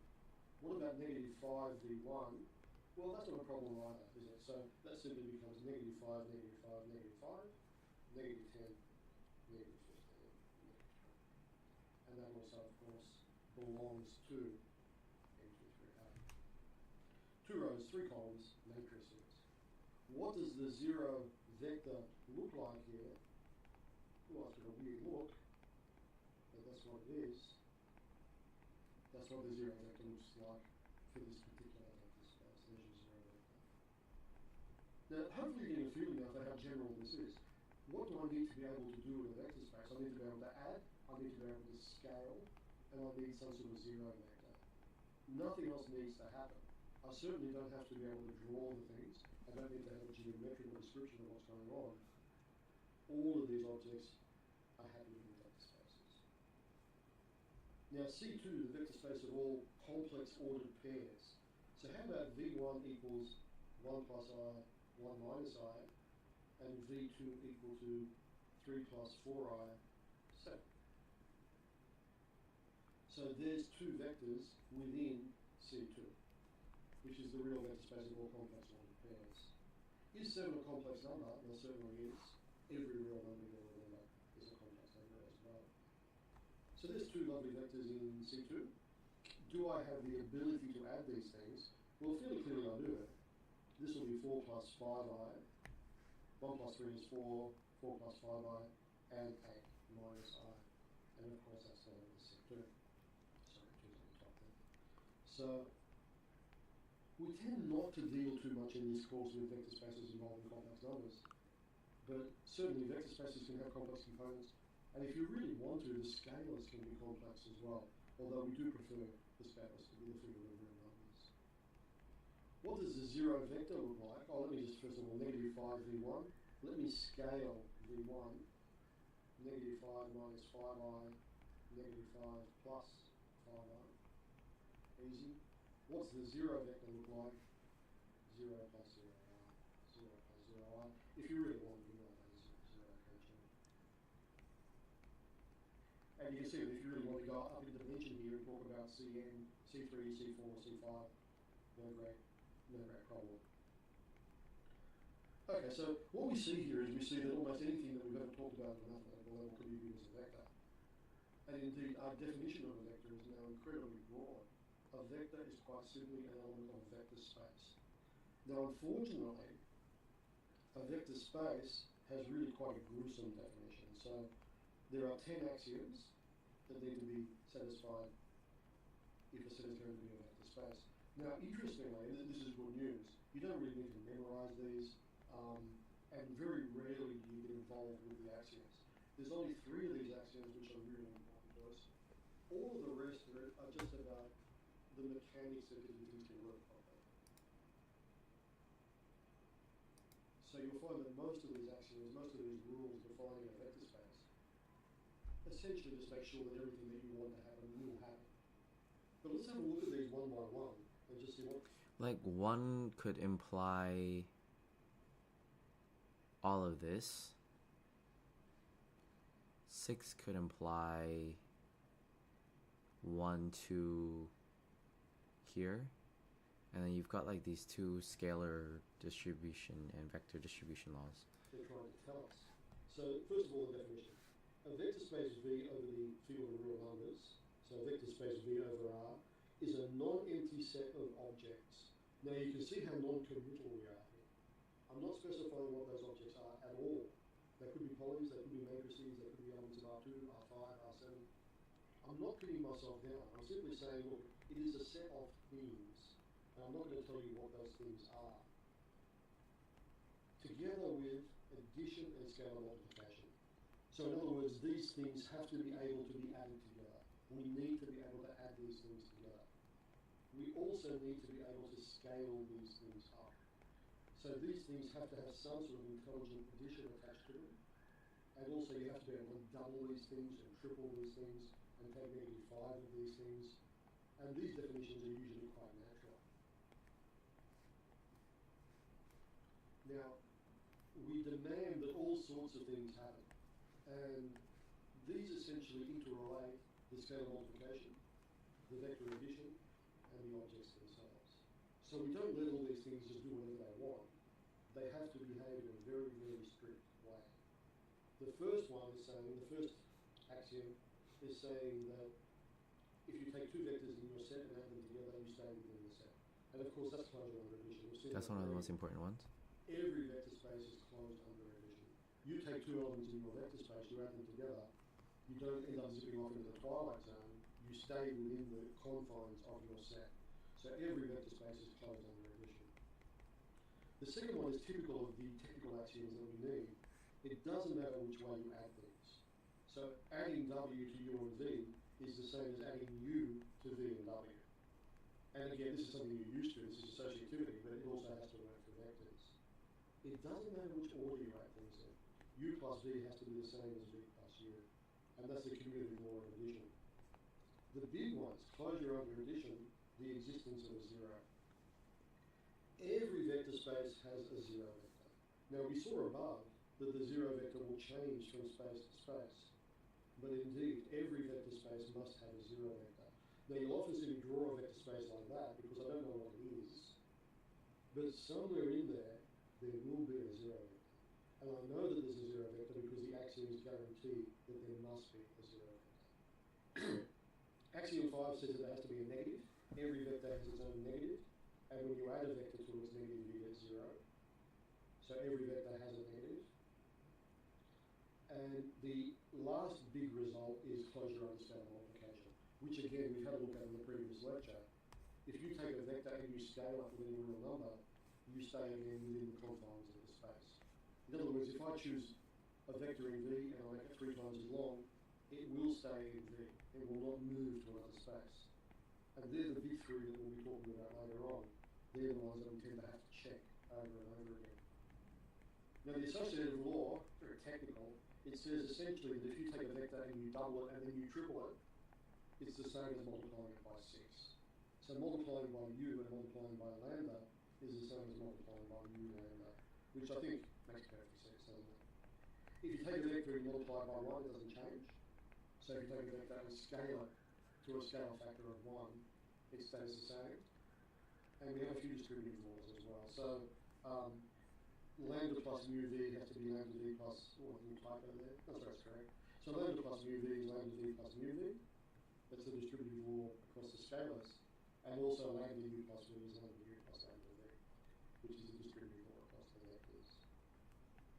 Now all of these are kind of natural. They're all things that you would imagine should be true, but they are things that we have to force to be true.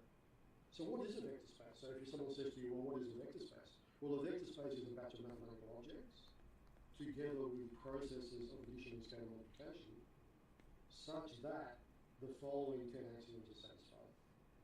All of them need to be satisfied. If any of the 10 is missing, if any of the 10 doesn't work, it's not a vector space. It is something else. Now, fortunately, we very, very rarely grind through the axioms. And the three big ones that we do check and that we do ask you to check is closure under addition, which we've already done, closure under scalar multiplication, and the existence of a zero. And the reason for that is that we tend not to prove that things are vector spaces. We tend to prove that things are subspaces of vector spaces. And the other axioms tend to be inherited. So the other axioms that are inherited from another space, it's only these axioms which may or may not be satisfied for a subset. So certainly we won't be checking all 10 in the future, but we will be checking these three regularly. And we'll see in the next lecture exactly what that means to check these things out. Now, let me use these axioms at a microscopic level. And it's very rare that we do this. So it's very rare that you get down to this horrible detail level. But let's have a look at this proof. I'm going to prove something incredibly simple in a vector space. And that is if I take any vector and I multiply it by the zero real number, I will produce the zero vector. So any vector multiplied by the zero real number will produce the zero vector. Now you may wonder, well, how on earth would that not be true? Surely that's something that has to be true. But keep in mind, there is nothing in the axioms that guarantees that. Nowhere in the 10 axioms does it say, if you take a vector and you multiply it by zero, you will get the zero vector. So because it's not presented in the axioms, presumably it's a theorem. It's something that we should be able to prove, even though it sounds as though it surely has to be true. So you're gonna use an axiom,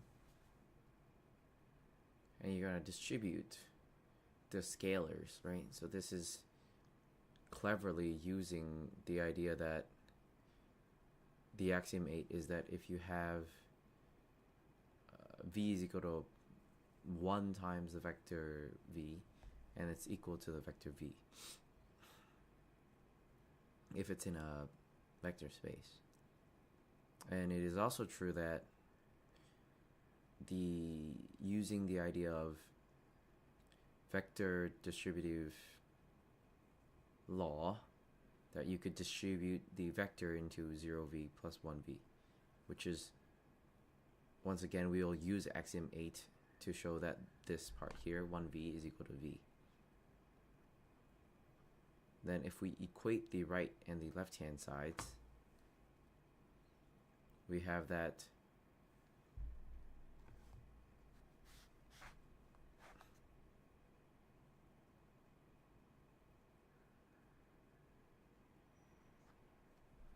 we've got this one here and this one here, and we're going to equate these.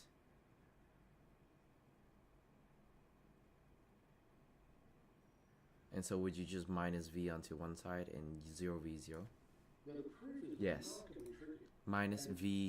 Minus v exists. A negative exists. You cannot cancel. You cannot divide.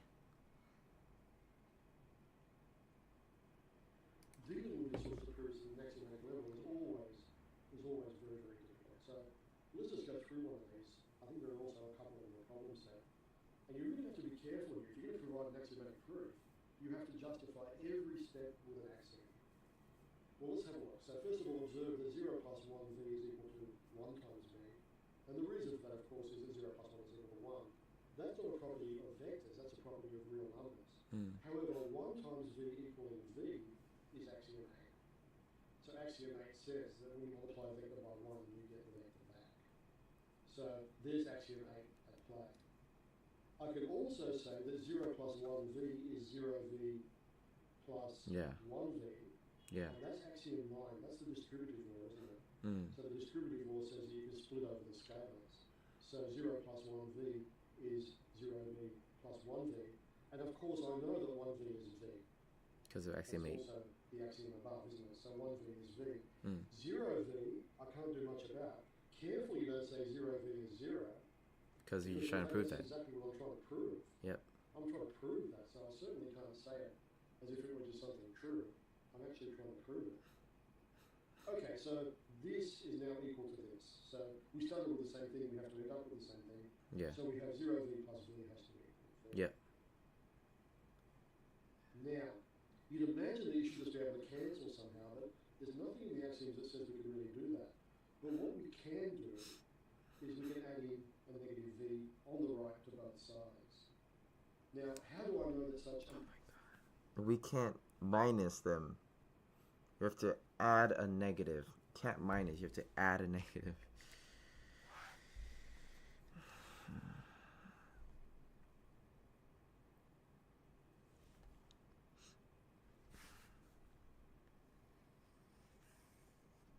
This is a nice one to use.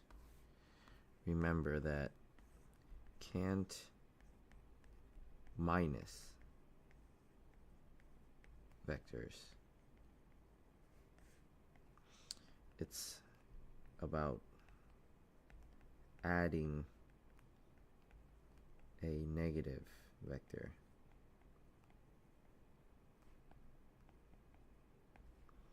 Then, so that's axiom 5. Then using that to get a 0 vector, which is axiom 6.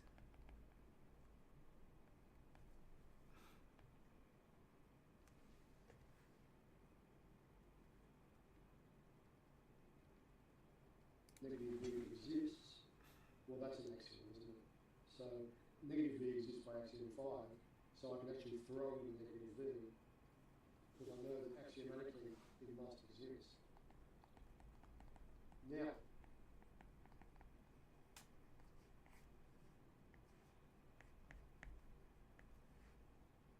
okay, so we now know. So what have we done here? So just coming back here. Yeah, adding the minus. We've added negative v to both sides. Yep. And then using, he's just looking at this side, right? All right, he's bringing this side down, and then he's using a associative law of closure under addition to show that this is equal to that. Like 0v plus 0 vector, this is equal to 0 vector, that's equal to 0 vector. And because the 0 vector, what's axiom 4? The existence of 0, such that any vector plus the 0 vector is equal to the vector itself. So any vector plus the 0 vector is equal to the 0 vector itself. We know that v plus negative v has to equal 0. Okay, That is the definition. grab everything up here. I actually don't know this part. So this can be replaced with a 0 vector, and again that's axiomatically guaranteed. So we have 0v plus negative v equals 0. So all I've done is replace that with that. We now move the brackets along. So on the left hand side here, I simply shift the brackets along one step, and it's the second axiom that tells me that I can do that. The second axiom tells me that I can move the brackets from u plus v to u plus w over there. So the associated law of addition allows me to move the brackets along. Now you see how tortuous this is, but I can move the brackets along. When I do that, I have v plus negative v over here, which I know to be 0. And so I have 0v plus 0 equals 0. Oh, anything plus the 0 vector is equal to the right-hand side. It says that when you add 0 to any vector, you get the vector back. V plus 0 is 0. So down here, 0v plus 0 has to be 0v. And at the end of that process, I've managed to produce a proof that 0 times v equals 0. Now keep in mind, just in the notation here, you'll observe that 0 here is a number. It's not volume. But 0 over here is a vector. It is volume. So the real number, 0 times the vector v, is the vector 0. Now this is truly horrible, but the good news We is have bigger fish to so fry. this is not what vector spaces are all about. They're not all about stumbling around trying to prove obvious results using axiomatic definitions. Hopefully not. We have much more important things to do. But look, I just want to go through one of those just to show you that many of the things you would imagine would be obviously true for It's pain in the ass to do it. in fact take quite a bit of proving. And that's generally the case when you're dealing with an axiomatic structure. When you define an object, and mathematicians do this all the time, we define objects in terms of properties that they must have. These are the things that define this object. And we make all sorts of definitions, Hilbert spaces, metric spaces, C-star algebras, almost useless. You are then looking at what is a vector space. So it could be, I said the further definitions can get down to that level. Okay, so a vector space is made up of a set of objects which we call vectors. And those objects can be anything. A set of scalars which are always real numbers, but could be complex numbers. We also need definitions of addition, scalar multiplication. There has to be an intelligent way to add and scale. And once we have that, we then demand those 10 axioms be satisfied. We demand that each of those axioms work. And if they do all work, you are then looking at what is a vector space. So you then have in your hands a vector space. And we saw earlier on all sorts of different vector spaces. Vector spaces are polynomials, vector spaces are matrices, vector spaces in 4-dimensional space, 8-dimensional space, whatever you like. All of those vector spaces have a collection of objects, a way of adding, a way of scaling, a zero vector, and they all satisfy the 10 critical axioms of a vector space. Now, if you're finding this a bit daunting, just be aware that it will simplify fairly dramatically very soon. So it's very rare that you actually have to deal with all 10 axioms at once. And we'll see in the second video today. So we'll move on to just some slightly more direct ideas which don't involve such intricate use of the axiomatic structure. Thank fucking God. Let's finish off the video there, and we'll move on with this material in video.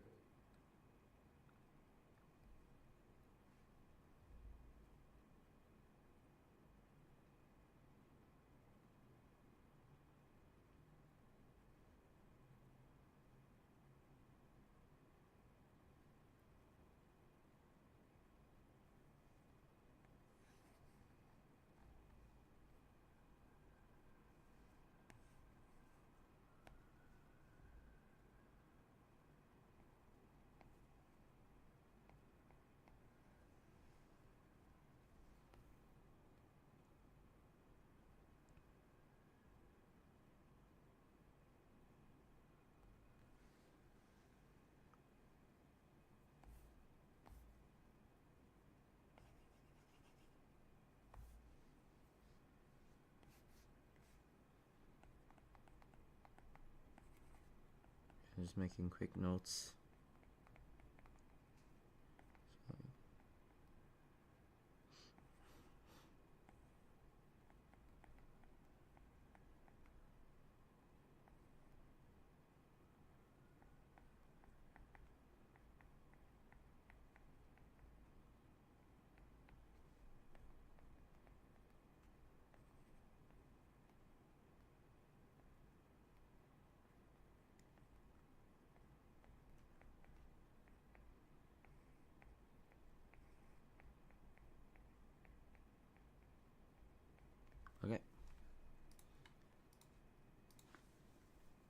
Okay.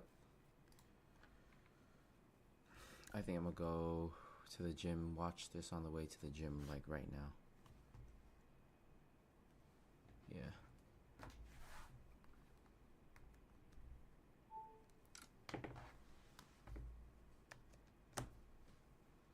Yeah, I'm gonna watch this on the gym. Let's just say that I finished that. See you guys in a bit. We've got about 2 hours and 25 minutes. So let's just say that it takes me about 3 hours to finish a 2-hour lecture. Fine. Chain rule lecture, integral lecture. So that's another 2-hour lecture that I would hope to finish in about 3 hours. And Mobius is now 3 hours. So from now until the end of the night, it's like already like 3. But I do not need to watch the COM 1100 lecture in ICL yet.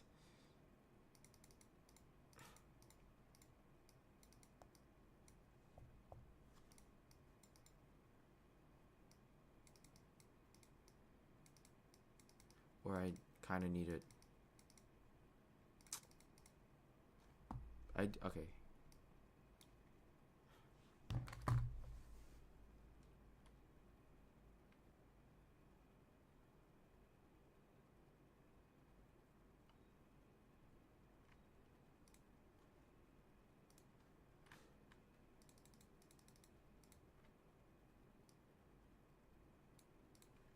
Okay, I think I'll go.